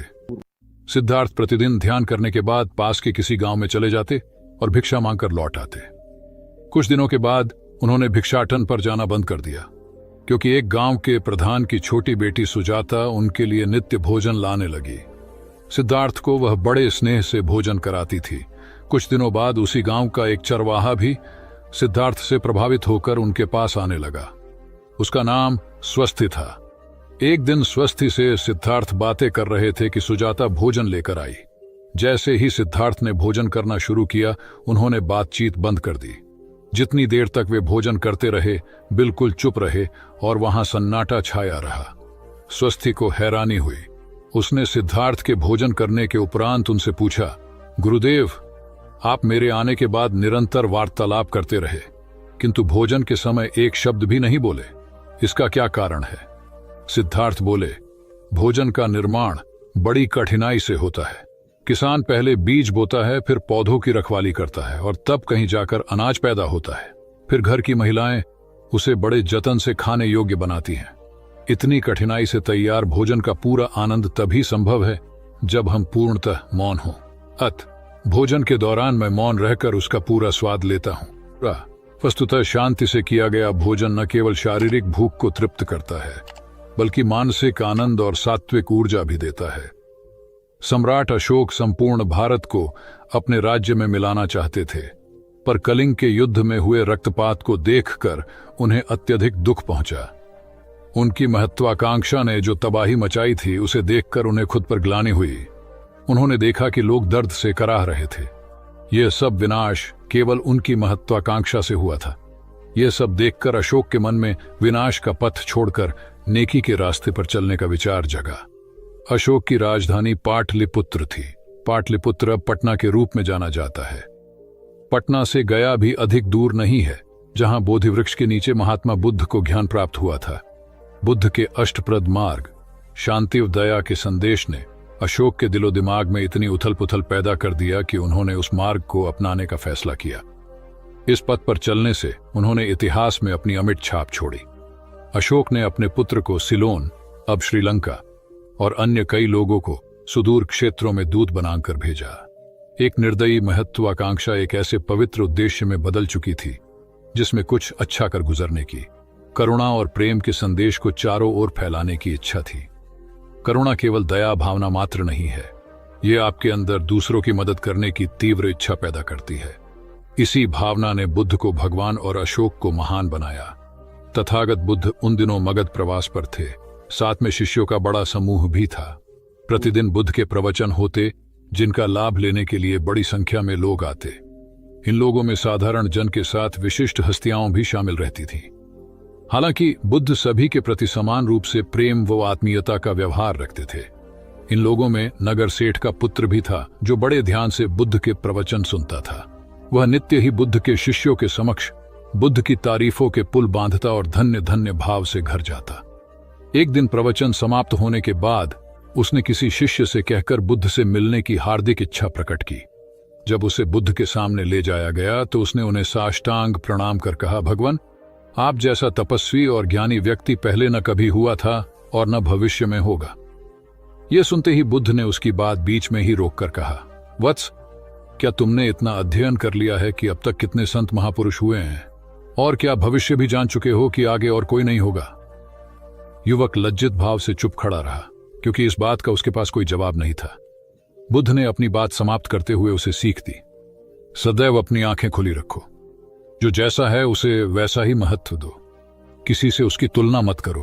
कथा का सार यह है कि किसी भी क्षेत्र के अधिकारी विद्वान की स्वतंत्र रूप से प्रशंसा करना उचित है, किंतु सर्वश्रेष्ठ बताना अनुचित, क्योंकि श्रेष्ठता को व्यक्ति, समय व स्थान की सीमाओं में नहीं बांधा जा सकता। आनंद भगवान बुद्ध के प्रमुख व प्रिय शिष्य थे। उनके स्वभाव में उदारता, स्नेह व सहिष्णुता जैसे गुण शामिल थे। वे सभी के प्रति समान व्यवहार करते थे। उनकी दृष्टि में कोई छोटा या बड़ा नहीं था। एक बार आनंद कहीं जा रहे थे। रास्ते में उन्हें बड़े जोर की प्यास लगी। आसपास देखा तो निकट ही कुआं दिखाई दिया। वे वहां पहुंचे। कुएं से एक लड़की पानी भर रही थी। आनंद ने उसके पास जाकर कहा, बहन, मैं बड़ी दूर से आ रहा हूं, मुझे बहुत जोर से प्यास लगी है, कृपा कर पानी पिला दो। उनकी बात सुनते ही लड़की कांप उठी, क्योंकि वह अछूत जाति की थी। वह जानती थी कि किसी ऊंची जाति के व्यक्ति को पानी पिलाना उसके अधिकार क्षेत्र से बाहर है। वह निगाह नीची कर चुपचाप खड़ी रही। आनंद ने प्यास से व्याकुल होकर फिर कहा, बहन, तुमने सुना नहीं, प्यास के मारे मेरे प्राण निकले जा रहे हैं, मुझे पानी पिला दो। लड़की भयवश कुछ नहीं बोल पाई। जब आनंद ने बड़े स्नेह से उससे पानी न पिलाने का कारण पूछा तो वह बोली, मैं निम्न जाति की कन्या हूं, आपको पानी कैसे पिला सकती हूं? उसकी बात सुनकर आनंद ने कहा, बहन, मैंने तुमसे पानी मांगा है, जाति तो नहीं पूछी। आनंद की उदारता ने उस कन्या का भय दूर कर दिया और उन्हें पानी पिलाकर वह धन्य हो गई। कथा का सार यह है कि ईश्वर की दृष्टि सम होने के कारण उसने सभी मनुष्यों को समान शरीर, बुद्धि और भावना से नवाजा है। अपने सृष्टिकर्ता के विरुद्ध जाकर मानव मानव में भेद करना सर्वथा अनुचित है। एक बार भगवान बुद्ध अपने शिष्यों के साथ पाटलिपुत्र पहुंचे। सभी लोग एक विहार में रुके। भोजन के बाद बुद्ध ने आनंद से अगले दिन से प्रवचन आरंभ करने को कहा। अगले दिन बुद्ध का प्रवचन सुनने बड़ी संख्या में लोग उपस्थित थे। बुद्ध प्रवचन देने के बाद लोगों से मिलते, उनकी समस्याएं सुनते और नेक सलाह देते। एक दिन प्रवचन के समय बुद्ध के शिष्य आनंद ने उनसे पूछा, भंते, आपके सामने हजारों लोग बैठे हैं, बताइए कि इनमें सबसे सुखी कौन है? बुद्ध ने एक विहंगम दृष्टि भीड़ पर डालते हुए कहा, वह देखो, सबसे पीछे एक दुबला पतला फटे वस्त्र पहने जो आदमी बैठा है, वह सर्वाधिक सुखी है। आनंद सहमत नहीं हुआ। वह बोला, यह कैसे संभव है? वह तो बहुत दयनीय जान पड़ता है। बुद्ध ने अपनी बात सिद्ध करने के लिए बारी बारी से सामने बैठे लोगों से पूछा, तुम्हें क्या चाहिए? किसी ने संतान मांगी तो किसी ने मकान, कोई रोग मुक्ति चाहता था तो कोई अपने शत्रु पर विजय। ऐसा एक भी व्यक्ति नहीं था जिसे कोई इच्छा ना हो। अंत में बुद्ध ने उस फटेहाल आदमी को बुलाकर पूछा, तुम्हें क्या चाहिए? उसने हाथ जोड़कर जवाब दिया, कुछ नहीं। यदि ईश्वर को मुझे कुछ देना ही है तो बस इतना कर दें कि मेरे अंदर कभी कोई चाह पैदा ना हो। मैं ऐसे ही स्वयं को सबसे बड़ा सुखी मानता हूं। उसकी बात सुनकर आनंद से बुद्ध ने कहा, आनंद, जहां चाह है वहां सुख नहीं हो सकता। आनंद ने बुद्ध की इस शिक्षा को सदा के लिए गांठ बांध लिया। सार यह है कि लालसा से लोभ बढ़ता है, जो असंतोष का जनक होता है। यदि सही अर्थों में सुख पाना है तो किसी लालसा की बजाय उपलब्ध स्थितियों में संतुष्ट रहना चाहिए। गौतम बुद्ध ने बहुत से अज्ञानी लोगों को सम्यक दृष्टि प्रदान की थी। तब को बात है, कोसांबी में एक ब्रह्मचारी रहता था। उसे अभिमान था कि उस जैसा कोई विद्वान नहीं है, इसलिए अपने साथ सदैव जलती मशाल रखता था। गौतम बुद्ध ने देखा तो उसे पूछा, अरे, ये मशाल लिए क्यों घूमते हो? ब्रह्मचारी ने उत्तर दिया, सभी प्राणी अंधकार और अज्ञान में पथश्रष्ट हैं, उन्हें रास्ता दिखाने के लिए मशाल लिए घूमता हूं। तथागत ने पूछा, क्या तुम्हें 4 प्रकार की विद्याओं, शब्द विद्या, नक्षत्र विद्या, राज विद्या व युद्ध विद्या का पूर्ण ज्ञान है? ब्रह्मचारी ने अपनी अनभिज्ञता प्रकट करते हुए मशाल फेंक कर तथागत के चरणों में मस्तक झुका दिया। उसका ज्ञान गर्व चूर हो गया। जो दूसरों को मूर्ख समझकर उनसे घृणा करता है, वो उस व्यक्ति की तरह है जो स्वयं अंधा होकर दूसरों को मशाल दिखाता घूमता है। अहंकारी कभी विवेकवान नहीं हो सकता और बिना विवेक के सत असत का ज्ञान नहीं हो सकता। अंततः ऐसे विवेकांत व्यक्ति को जीवन में कोई उपलब्धि प्राप्त नहीं होती, हताशा ही हाथ लगती है। काशाय वस्त्र पहन लिए। उसने सुना, आप एकाहारी हो गए हैं, वह भी एकाहारी हो गई। आपने उत्तम पलंग पर सोना त्याग दिया है तो इसने भी त्याग दिया। आपने माला का त्याग किया, गंध का त्याग किया तो इसने भी वह सब त्याग दिया। मायके वाले इसे संदेश भेजते हैं, वे इसे ले जाना चाहते हैं, लेकिन यह यहीं रहती है, इसी कक्ष में। यह गुण की मूर्ति है। राजा स्नेह से अपनी बहू को देखते रहे। अचानक तथागत उठे, उस कक्ष से बाहर चले गए। शाक्य मुनि ने शिष्यों को शांत रहने को कहा था, लेकिन वे स्वयं उस कक्ष से बाहर चले गए। मैं हमेशा सोचता हूं, उस पल क्या हुआ होगा, उनके मन के भीतर कैसे कैसे विचार उठते होंगे। क्या संबोधि एक लघु क्षण होता है या दीर्घ क्षण? क्या संबोधि एक अनंत अभ्यास है? क्या संयम उसका गरुड़यान है? धम्मपद का 13वां श्लोक बार बार याद आता है।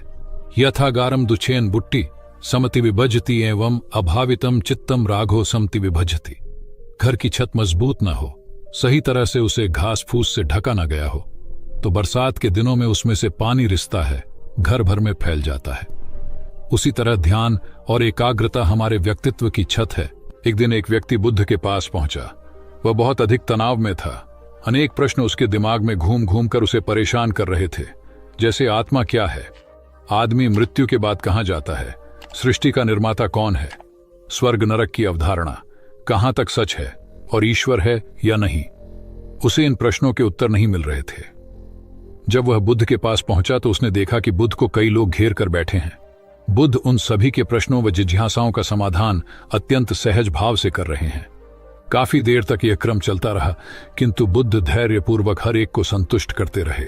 बेचारा व्यक्ति वहां का हाल देखकर परेशान हो गया। उसने सोचा कि इन्हें दुनियादारी के मामलों में पड़ने से क्या लाभ, अपना भगवत भजन करें और बुनियादी समस्याओं से ग्रस्त इन लोगों को भगाए। किंतु बुद्ध का व्यवहार देखकर तो ऐसा लग रहा था मानो इन लोगों का दुख उनका अपना दुख है। आखिर उस व्यक्ति ने पूछ ही लिया, महाराज, आपको इन सांसारिक बातों से क्या लेना देना? बुद्ध बोले, मैं ज्ञानी नहीं हूं और इंसान हूं। वैसे भी वह ज्ञान किस काम का जो इतना घमंडी और आत्म केंद्रित हो कि अपने अतिरिक्त दूसरे की चिंता ही न कर सके। ऐसा ज्ञान तो अज्ञान से भी बुरा है। बुद्ध की बातें सुनकर व्यक्ति को उलझन दूर हो गई। उस दिन से उसकी सोच व आचरण दोनों बदल गए। कथा का सार यह है कि ज्ञान तभी सार्थक होता है जब वह लोक कल्याण में संलग्न हो। महात्मा बुद्ध ने युवक को सत्संग का महत्व समझाया। महात्मा बुद्ध एक गांव में ठहरे हुए थे। वे प्रतिदिन शाम को वहां पर सत्संग करते थे। भक्तों की भीड़ होती थी क्योंकि उनके प्रवचनों से जीवन को सही दिशा बोध प्राप्त होता था। बुद्ध की वाणी में गजब का जादू था। तब बुद्ध ने उसे समझाया, यदि इसी तरह उसे पानी में निरंतर डालते रहोगे तो कुछ ही दिनों में ये छेद फूलकर बंद हो जाएंगे और टोकरी में पानी भर पाओगे। इसी प्रकार जो निरंतर सत्संग करते हैं उनका मन एक दिन अवश्य निर्मल हो जाता है अवगुणों के छिद्र भरने लगते हैं और गुणों का जल भरने लगता है। युवक ने बुद्ध से अपनी समस्या का समाधान पा लिया। निरंतर सत्संग से दुर्जन भी सज्जन हो जाते हैं, क्योंकि महापुरुषों की पवित्र वाणी उनके मानसिक विकारों को दूर कर उनमें सद्विचारों का आलोक प्रसारित कर देती है। एक आदमी को बुद्ध ने सुझाव दिया कि दूर से पानी लाते हो, क्यों नहीं अपने घर के पास एक कुआं खोद लेते? हमेशा के लिए पानी की समस्या से छुटकारा मिल जाएगा। सलाह मानकर उस आदमी ने कुआं खोदना शुरू किया, लेकिन 7-8 फीट खोदने के बाद उसे पानी तो क्या, गीली मिट्टी का भी चिन्ह नहीं मिला। उसने वह जगह छोड़कर दूसरी जगह खुदाई शुरू की, लेकिन 10 फीट खोदने के बाद भी उसमें पानी नहीं निकला। उसने फिर तीसरी जगह कुआं खोदना शुरू किया, लेकिन यहां भी उसे निराशा ही हाथ लगी। इस क्रम में उसने 8-10 फीट के 10 कुएं खोद डाले, लेकिन पानी कहीं नहीं मिला। वह निराश होकर बुद्ध के पास गया। उसने बुद्ध को बताया कि मैंने 10 कुएं खोद डाले, मगर पानी एक में भी नहीं निकला। बुद्ध को आश्चर्य हुआ। वे स्वयं चलकर उस स्थान पर आए जहां उसने 10 गड्ढे खोदे हुए थे। बुद्ध ने उन गड्ढों की गहराई देखी और सारा माजरा समझ गए। फिर वे बोले, 10 कुएं खोदने की बजाय एक कुएं में ही तुम अपना सारा परिश्रम लगाते तो पानी कब का मिल गया होता। तुम सब गड्ढों को बंद कर दो, केवल एक को गहरा करते जाओ, पानी निकल आएगा। उसने बुद्ध को बात मानकर ऐसा ही किया। परिणाम स्वरूप कुआं पूर्ण होते ही पानी निकल आया। सबने भगवान बुद्ध की जय जयकार की। धन्ना सेठ के पास 7 पुश्तों के पालन पोषण जितना धन था। उसका व्यापार चारों तरफ फैला हुआ था, किंतु फिर भी उसका मन अशांत रहता था। कभी धन की सुरक्षा की चिंता, तो कभी व्यापारिक प्रतिस्पर्धा में आगे निकलने का तनाव। चिंता और तनाव के कारण वह अस्वस्थ रहने लगा। उसके मित्र ने उसकी गिरती दशा देखी तो उसे बुद्ध के पास जाने की सलाह दी। सेठ बुद्ध के पास पहुंचा और अपनी समस्या बताई। बुद्ध ने उसे सांत्वना देते हुए कहा, तुम घबराओ मत, तुम्हारा कष्ट अवश्य दूर होगा। बस तुम यहां कुछ दिन रहकर प्रभु का ध्यान किया करो। बुद्ध के कहे अनुसार सेठ ने रोज ध्यान करना शुरू कर दिया, किंतु सेठ का मन ध्यान में नहीं लगा। वह जैसे ही ध्यान करने बैठता, उसका मन फिर अपनी दुनिया में चला जाता। उसने बुद्ध को यह बात बताई, किंतु बुद्ध ने कोई उपाय नहीं बताया। थोड़ी देर बाद जब सेठ बुद्ध के साथ वन में सायंकालीन भ्रमण कर रहा था, तो उसके पैर में एक कांटा चुभ गया। वह दर्द के मारे कराहने लगा। बुद्ध ने कहा, बेहतर होगा कि तुम जी कड़ाकर कांटे को निकाल दो, तब इस दर्द से मुक्ति मिल जाएगी। सेठ ने मन कड़ाकर कांटा निकाल दिया। उसे चैन मिल गया। तब बुद्ध ने उसे समझाया, ऐसे ही लोभ, मोह, क्रोध, घमंड व द्वेष के कांटे तुम्हारे मन में गड़े हैं। जब तक अपने मन की संकल्प शक्ति से उन्हें नहीं निकालोगे, अशांत ही रहोगे। सेठ का अज्ञान बुद्ध के इन शब्दों से दूर हो गया और उसने निर्मल हृदय की राह पकड़ ली। अपनी कुप्रवृत्तियों से मुक्ति के लिए संकल्पबद्धता अनिवार्य है। जब तक व्यक्ति दृढ़ निश्चय न कर ले, वह अपनी गलत आदतों से मुक्त नहीं हो सकता। बुद्ध की शिक्षा से गांव का उद्धार हुआ। एक युवक ने बुद्ध से आकर कहा, मेरा गांव अशिक्षित है। मैं अपने परिवार से झगड़कर थोड़ा बहुत पढ़ पाया हूं। आगे और पढ़ना चाहता हूं, किंतु सभी रोक रहे हैं। घर के लोग सोचते हैं कि खेती में खूब पैसा है और उसके लिए किसी शिक्षा की आवश्यकता नहीं है। यही सोच गांव वालों की भी है। कृपया आप मेरे गांव चलकर वहां शिक्षा का प्रसार करवाइए। बुद्ध युवक की बात मानकर गांव आ गए। धर्मभीरू ग्रामीणों ने बुद्ध का सत्कार किया और रोज उनके प्रवचन सुनने आने लगे। बुद्ध जब भी शिक्षा का महत्व बताते, ग्रामीण विरोधी मत रखते।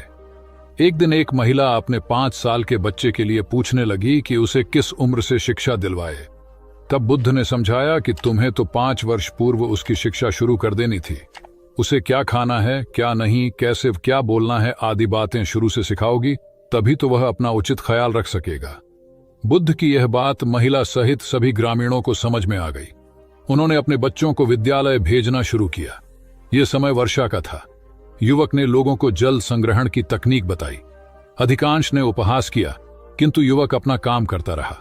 बुद्ध का सहयोग प्राप्त था, इसलिए किसी ने उसका खुलकर विरोध नहीं किया। जब गर्मी में भीषण जल संकट के कारण फसलें सूखने लगीं, तो युवक ने कुएं खुदवाए, जिनमें जल संग्रहण की तकनीक के कारण खूब पानी निकला। ग्रामीण अब शिक्षा का महत्व समझ चुके थे। धीरे धीरे संपूर्ण गांव शिक्षित हो गया। ज्ञान हर उम्र में अर्जित किया जा सकता है। यही ज्ञान हमें जीवन में आने वाली समस्याओं के समाधान की राह सुझाता है। एक गांव में दो भाई रहते थे जो अपनी शैतानियों के लिए कुख्यात थे। उन्हें दूसरों को परेशान करने में बड़ा आनंद आता था। वे हर समय किसी न किसी को परेशान करने में लगे रहते थे। गांव के लोगों के साथ साथ उनके माता पिता भी उनकी ऐसी हरकतों के कारण बहुत दुखी थे। जब गांव का कोई व्यक्ति उनके माता पिता के पास उनकी शिकायत लेकर आता तो वे दोनों को बहुत समझाते, किंतु दोनों भाइयों के कानों पर जूं तक नहीं रेंगती। एक दिन उनकी मां गांव में आए हुए महात्मा बुद्ध के पास गई और अपने बच्चों में किसी भी तरह ईश्वर का भय भर देने का आग्रह किया ताकि वे लोग शैतानी से बाज आए। महात्मा बुद्ध ने मां से दोनों को एक एक करके उनके पास भेजने को कहा। मां ने अपने पहले लड़के को महात्मा बुद्ध के पास भेजा। वह जाकर महात्मा बुद्ध के पास बैठ गया। महात्मा बुद्ध ने उससे पूछा, ईश्वर कहाँ है? लड़के की कुछ समझ में नहीं आया और उसने कोई उत्तर नहीं दिया। तब महात्मा बुद्ध ने दोबारा यही सवाल कड़क कर पूछा तो डर के मारे लड़का वहां से तेजी से भागा और भागते हुए अपने भाई के पास जा पहुंचा तथा बोला, भाई, तुम्हें पता है ईश्वर खो गया है और सब लोग इसके लिए हमें ही जिम्मेदार समझ रहे हैं। छोटा भाई भी इतना बड़ा आरोप सुनकर डर गया और उस दिन से दोनों ने शैतानी करना छोड़ दिया। कथा का सार यह है कि जब सीधे मार्ग से सुधार की राह न मिले तो टेढ़े मार्ग का सहारा लेना ही सर्वथा उचित है। सेठ ने बुद्ध से जाना सच्चा संपन्न होना। एक सेठ निसंतान था। अपार संपत्ति का मालिक होने के बावजूद सेठ का लोभ बरकरार था। संतान न होने का दुख उसे बहुत था और इस कारण वह न जाने कितने फकीर, बाबा और पंडितों के दर पर माथा टेक चुका था, किंतु नतीजा शून्य रहा। एक बार सेठ के नगर में बुद्ध का आगमन हुआ। सेठ ने उनकी बहुत ख्याति सुनी तो अगले ही दिन उनसे मिलने पहुंचा। बुद्ध को अपनी निसंतानता के विषय में बताया तो उन्होंने सेठ के सिर पर हाथ रखकर हार्दिक आशीर्वाद दिया। संयोग की बात कि कुछ ही समय बाद सेठ को संतान सुख प्राप्त हो गया। वह बुद्ध के प्रति आभार भाव से भर उठा। सोचने लगा कि बुद्ध के प्रति उपकार कैसे जताए। विचार करने के उपरांत उसने एक बक्से में बेशकीमती हीरे जवाहरात रखे और बुद्ध के पास पहुंचा। बुद्ध को प्रणाम निवेदित कर सेठ बोला, महाराज, आपकी कृपा से मुझे संतान का मुख देखने को मिला। मैं आपके लिए कुछ करना चाहता हूं, सो यह तुच्छ भेंट लाया हूं। बुद्ध ने हीरे जवाहरात देखते ही अस्वीकार कर दिए। उन्होंने कहा, मेरे लिए धन व्यर्थ है, इसे तुम ही रखो। जब सेठ अधिक आग्रही हुआ तो बुद्ध बोले, मैं निर्धनों से दान नहीं लेता। आश्चर्यचकित सेठ ने कहा, पर मैं तो निर्धन नहीं हूं, अपार धन संपत्ति मेरे पास है। मेरी तिजोरियां सोने चांदी गहनों व जवाहरातों से भरी हुई हैं। रात दिन परिश्रम कर मैं इस संपत्ति को दिन दूनी रात चौगुनी कर रहा हूं, फिर मैं निर्धन कैसे हूं? तब बुद्ध ने समझाया, इसका आशय यह है कि तुम अपनी वर्तमान संपत्ति से तृप्त नहीं हो, और अतृप्त व्यक्ति निर्धन ही तो होता है, क्योंकि सच्चा संपन्न तो वह है जो तृप्त हो। बुद्ध की बातों ने सेठ की आंखें खोल दी। संतोष सबसे बड़ा धन और संतोषी सर्वाधिक धनी होता है, क्योंकि इच्छाओं का अंत निर्लिप्तता की परम सुखमय अवस्था को लाता है। एक बार गौतम बुद्ध से अभय राजकुमार ने प्रश्न किया कि क्या श्रमण गौतम कभी कठोर वचन कहते हैं। उसने सोच रखा था कि नहीं कहने पर वह बताएगा कि एक बार उन्होंने देवदत्त को नरकगामी कहा था, और यदि हां कहे तो उसने पूछा, जा सकता है कि जब आप कठोर शब्दों का प्रयोग करने से स्वयं को रोक नहीं पाते, तब दूसरों को ऐसा उपदेश कैसे देते हैं। बुद्ध ने अभय के प्रश्न का आशय जान लिया। उन्होंने कहा, इसका उत्तर न तो हां में दिया जा सकता है और न नहीं में। अभय की गोद में उस समय एक छोटा बालक था। उसकी ओर इशारा करते हुए बुद्ध ने पूछा, राजकुमार, यदि दाई के अनजाने में यह बालक अपने मुख में काठ का टुकड़ा डाल ले, तब तुम क्या करोगे? मैं उसे निकालने का प्रयास करूंगा। यदि वह आसानी से न निकल सकता हो तो बाएं हाथ से उसका सिर पकड़कर दाहिने हाथ की उंगली को टेढ़ा करके उसे निकालूंगा। यदि खून निकलने लगे तो भी मेरा यही प्रयास रहेगा कि वह काठ का टुकड़ा किसी न किसी तरह बाहर निकल आए। ऐसा क्यों? इसलिए कि भंते, इसके प्रति मेरे मन में अनुकंपा है। राजकुमार, ठीक इसी तरह तथागत जिस वचन के बारे में जानते हैं कि यह मिथ्या या अनर्थकारी है और उससे दूसरों के हृदय को ठेस पहुंचती है, तब उसका वे कभी उच्चारण नहीं करते, पर इसी तरह जो वचन उन्हें सत्य और हितकारी प्रतीत होते हैं तथा दूसरों को प्रिय लगते हैं, उनका वे सदैव उच्चारण करते हैं। इसका कारण यही है कि तथागत के मन में सभी प्राणियों के प्रति अनुकंपा है। भगवान बुद्ध देव और मनुष्यों के शास्ता थे, परंतु सबसे पहले वह मनुष्य थे। मनुष्य बढ़कर देवता बनता है, यह प्राचीन मान्यता थी। आज भी हम मनुष्यत्व के ऊपर देवत्व की बात करते हैं, परंतु बुद्ध ने इस क्रम को पलट दिया। उन्होंने कहा, यह जो मनुष्यता है वही देवताओं का सुगति प्राप्त करना कहलाती है। देवता जब सुगति प्राप्त करता है तब वह मनुष्य बनता है। देवताओं में विलास है, राग, द्वेष, ईर्ष्या और मोह भी वहां है। निर्वाण की साधना वहां नहीं हो सकती। इसके लिए देवताओं को मनुष्य बनना पड़ता है। मनुष्यों में ही देव पुरुष का आविर्भाव होता है, जिनको देवता नमस्कार करते हैं। मानवता धर्म का उपदेश देने वाले बुद्ध स्वयं मानवता के जीते जागते रूप थे। यहाँ उनके जीवन से संबंधित कुछ प्रसंग दिए जाते हैं, जिनसे उनके व्यक्तित्व में बैठी हुई गहरी मानवता का दर्शन होता है। भगवान का परिनिर्वाण होने वाला है। रात का पिछला पहर है। भिक्षु उनकी शैया को घेरे बैठे हैं। बुद्ध उन्हें उपदेश दे रहे हैं। कह रहे हैं, भिक्षुओं, बुद्ध धर्म और संघ के विषय में कुछ शंका हो तो पूछ लो। पीछे मलाल मत करना कि भगवान हमारे सामने थे पर हम उनसे कुछ पूछ न सके। कोई शिष्य नहीं बोलता। भगवान 3 बार कहते हैं, पर कोई भिक्षु कुछ पूछने को नहीं उठता। भगवान को शंका होती है कि कहीं वे उनके गौरव का विचार करके पूछने में संकोच तो नहीं कर रहे। इसलिए वह कहते हैं, शायद भिक्षुओं, तुम मेरे गौरव के कारण नहीं पूछ रहे। जैसे मित्र मित्र से पूछता है, वैसे तुम मुझसे पूछो। बुद्ध अपने शिष्यों की समान भूमिका पर आ जाते हैं। उनकी यह विनम्रता मनुष्य धर्म की आदर भूमि है। बुद्ध ने अपने को भिक्षुओं का कल्याण मित्र कहा है, जो उनकी मानवीय सहृदयता और विनम्रता को सूचित करता है। एक दूसरा दृश्य भी उसी समय का है। चंद कर्मार पुत्र के यहाँ बुद्ध ने अंतिम भोजन किया था। उसके बाद ही उन्हें खून गिरने की कड़ी बीमारी हो गई थी, जो उनके शरीरांत का कारण बनी। बुद्ध को उसके हृदय का बड़ा ध्यान था। भक्त उपासक को यह अफसोस हो सकता था कि उसका भोजन करके ही भगवान का शरीर छूट गया। इसलिए आखिरी सांस लेने से पहले उन्होंने आनंद को आदेश दिया, आनंद, चंद कर्मार पुत्र की इस चिंता को दूर करना और कहना, आयुष्मान तूने बद्धा लाभ कमाया कि मेरे भोजन को करके तथागत परिनिर्वाण को प्राप्त हुए। जिसके हृदय में अगाध करुणा थी, वह ऐसा क्यों न कहता। उसने अपने पति के द्वारा बुद्ध के चरणों में प्रणाम अर्पित करवाया। भगवान ने उसे आशीर्वाद देते हुए कहा, कोल्य पुत्री सुप्रवास, सुखी हो जाए, चंगी हो जाए। सुखी और चंगी होकर बिना किसी कष्ट के वह पुत्र प्रसव करे। ब्राह्मणों के साथ भी उनकी पूरी सहानुभूति थी, जैसे कि विश्व के सभी प्राणियों के साथ उनकी पूरी सहानुभूति थी।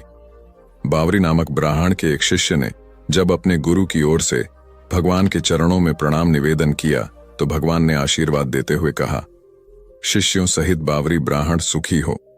माणवक, तुम भी सुखी हो, चिरजीवी हो। बुद्ध के पास छोटा बड़ा जो भी जाता था वह उससे कहते थे, आओ तुम्हारा स्वागत है। भगवान अपनी अंतिम यात्रा में पावा और कुसीनारा के बीच जा रहे थे। रास्ते में उन्हें पुक्कुस मल्लपुत्र नामक व्यापारी मिला। उसने उन्हें एक दुशाला भेंट किया, परंतु भगवान उसे अकेले कैसे आड़ते। वह अपने शिष्य आनंद को सम्मानित करना चाहते थे। उन्होंने कहा, पुक्कुस, दुशाले के एक भाग को मुझे ओढ़ा दे, दूसरे को आनंद को। पुक्कुस ने ऐसा ही किया। भूल करने वालों के प्रति भी बुद्ध की अनुकंपा का पार न था। एक बार एक ब्राह्मण ने भगवान को वेरंजा में वर्षावास करने का निमंत्रण दिया। भगवान वहां गए, लेकिन वह ब्राह्मण बहुधंधी था। उसने उनकी कुछ भी सुध बुध नहीं ली। बुद्ध को बड़ा कष्ट हुआ। उन्हें 3 महीने तक कुटा हुआ जौ रोज खाना पड़ रहा, क्योंकि उस समय वेरंजा में अकाल पड़ रहा था और वह भी उनको और उनके शिष्यों को घोड़ों के व्यापारियों से मिलता था। इतना होने पर भी वर्षावास की समाप्ति पर भगवान बुद्ध अन्यत्र जाने से पूर्व वेरंजा जाकर ब्राह्मण को आशीर्वाद देना नहीं भूले। भगवान बुद्ध के जीवन में ऐसी अनंत घटनाएं मिलती हैं। उनमें हमें उनकी मानवता के दर्शन होते हैं। उनके जीवन में कोमलता की पराकाष्ठा थी और उनकी वाणी में अपर्वु माधुर्य था, जो सबको अपनी ओर खींचता था। उनके मुंह से क्रोध भरा शब्द कभी नहीं निकलता था। वह मनुष्य थे, परंतु मनुष्य की दुर्बलताओं से ऊपर उठ चुके थे। उनके व्यक्तित्व में मानवता की शुभ ज्योत्सना धर्म की स्थिति बन एक राजा ने अपने पुरुषार्थ से राज्य को समृद्ध बना दिया था। राज्य में रण बड़ी सुखी थी, क्योंकि वह प्रत्येक वर्ग के हितों को ध्यान में रखकर काम करता था। जब राजा वृद्ध हुआ तो उसे योग्य उत्तराधिकारी को चिंता सताने लगी, क्योंकि उसे लगता कि योग्य उत्तराधिकारी के बिना सुव्यवस्था अव्यवस्था में बदल जाएगी और प्रजा की परेशानी बढ़ जाएगी। हालांकि राजा का एक बेटा था, किंतु वह अत्यधिक आलसी और कर्महीन था। वह स्वयं को मालिक समझता और शेष सभी को अपना गुलाम। यह अहंकार उसके आचरण में सदैव झलकता था। राजा उसे सुधारने के उद्देश्य से बुद्ध के आश्रम में छोड़ आया। बुद्ध ने अगले ही दिन राजकुमार को आदेश दिया, वत्स, यहां से 5 कोस पर एक जंगल है, तुम वहां जाकर फूलों के कुछ पौधे ले आओ और उन्हें आश्रम के अहाते में लगा दो। यह सुनते ही राजकुमार को बड़ा क्रोध आया, क्योंकि उसने तो आदेश देना ही सीखा था। चूंकि उसके पिता ने बुद्ध को बात मानने को कहा था, इसलिए वह मन मारकर जंगल गया और फूलों के पौधे लाकर आश्रम में लगा दिए। राजकुमार ने उन्हें सींचा और जानवरों से बचाने के लिए उनकी रात दिन रखवाली की। कुछ महीनों में सारा आश्रम भांति भांति के सुंदर फूलों से खिल उठा। राजकुमार अपनी मेहनत का ऐसा फल देखकर बहुत प्रसन्न हुआ। बुद्ध ने उसे शाबाशी देते हुए समझाया, वत्स, याद रखो, जो सोता है उसका भाग्य भी सो जाता है, और जो चलता है उसका भाग्य निरंतर उसके साथ चलता है। अब राजकुमार कर्मठ बन चुका था। राजा को अपना योग्य उत्तराधिकारी मिल गया था। कर्म सफलता की कुंजी है, अतः सदैव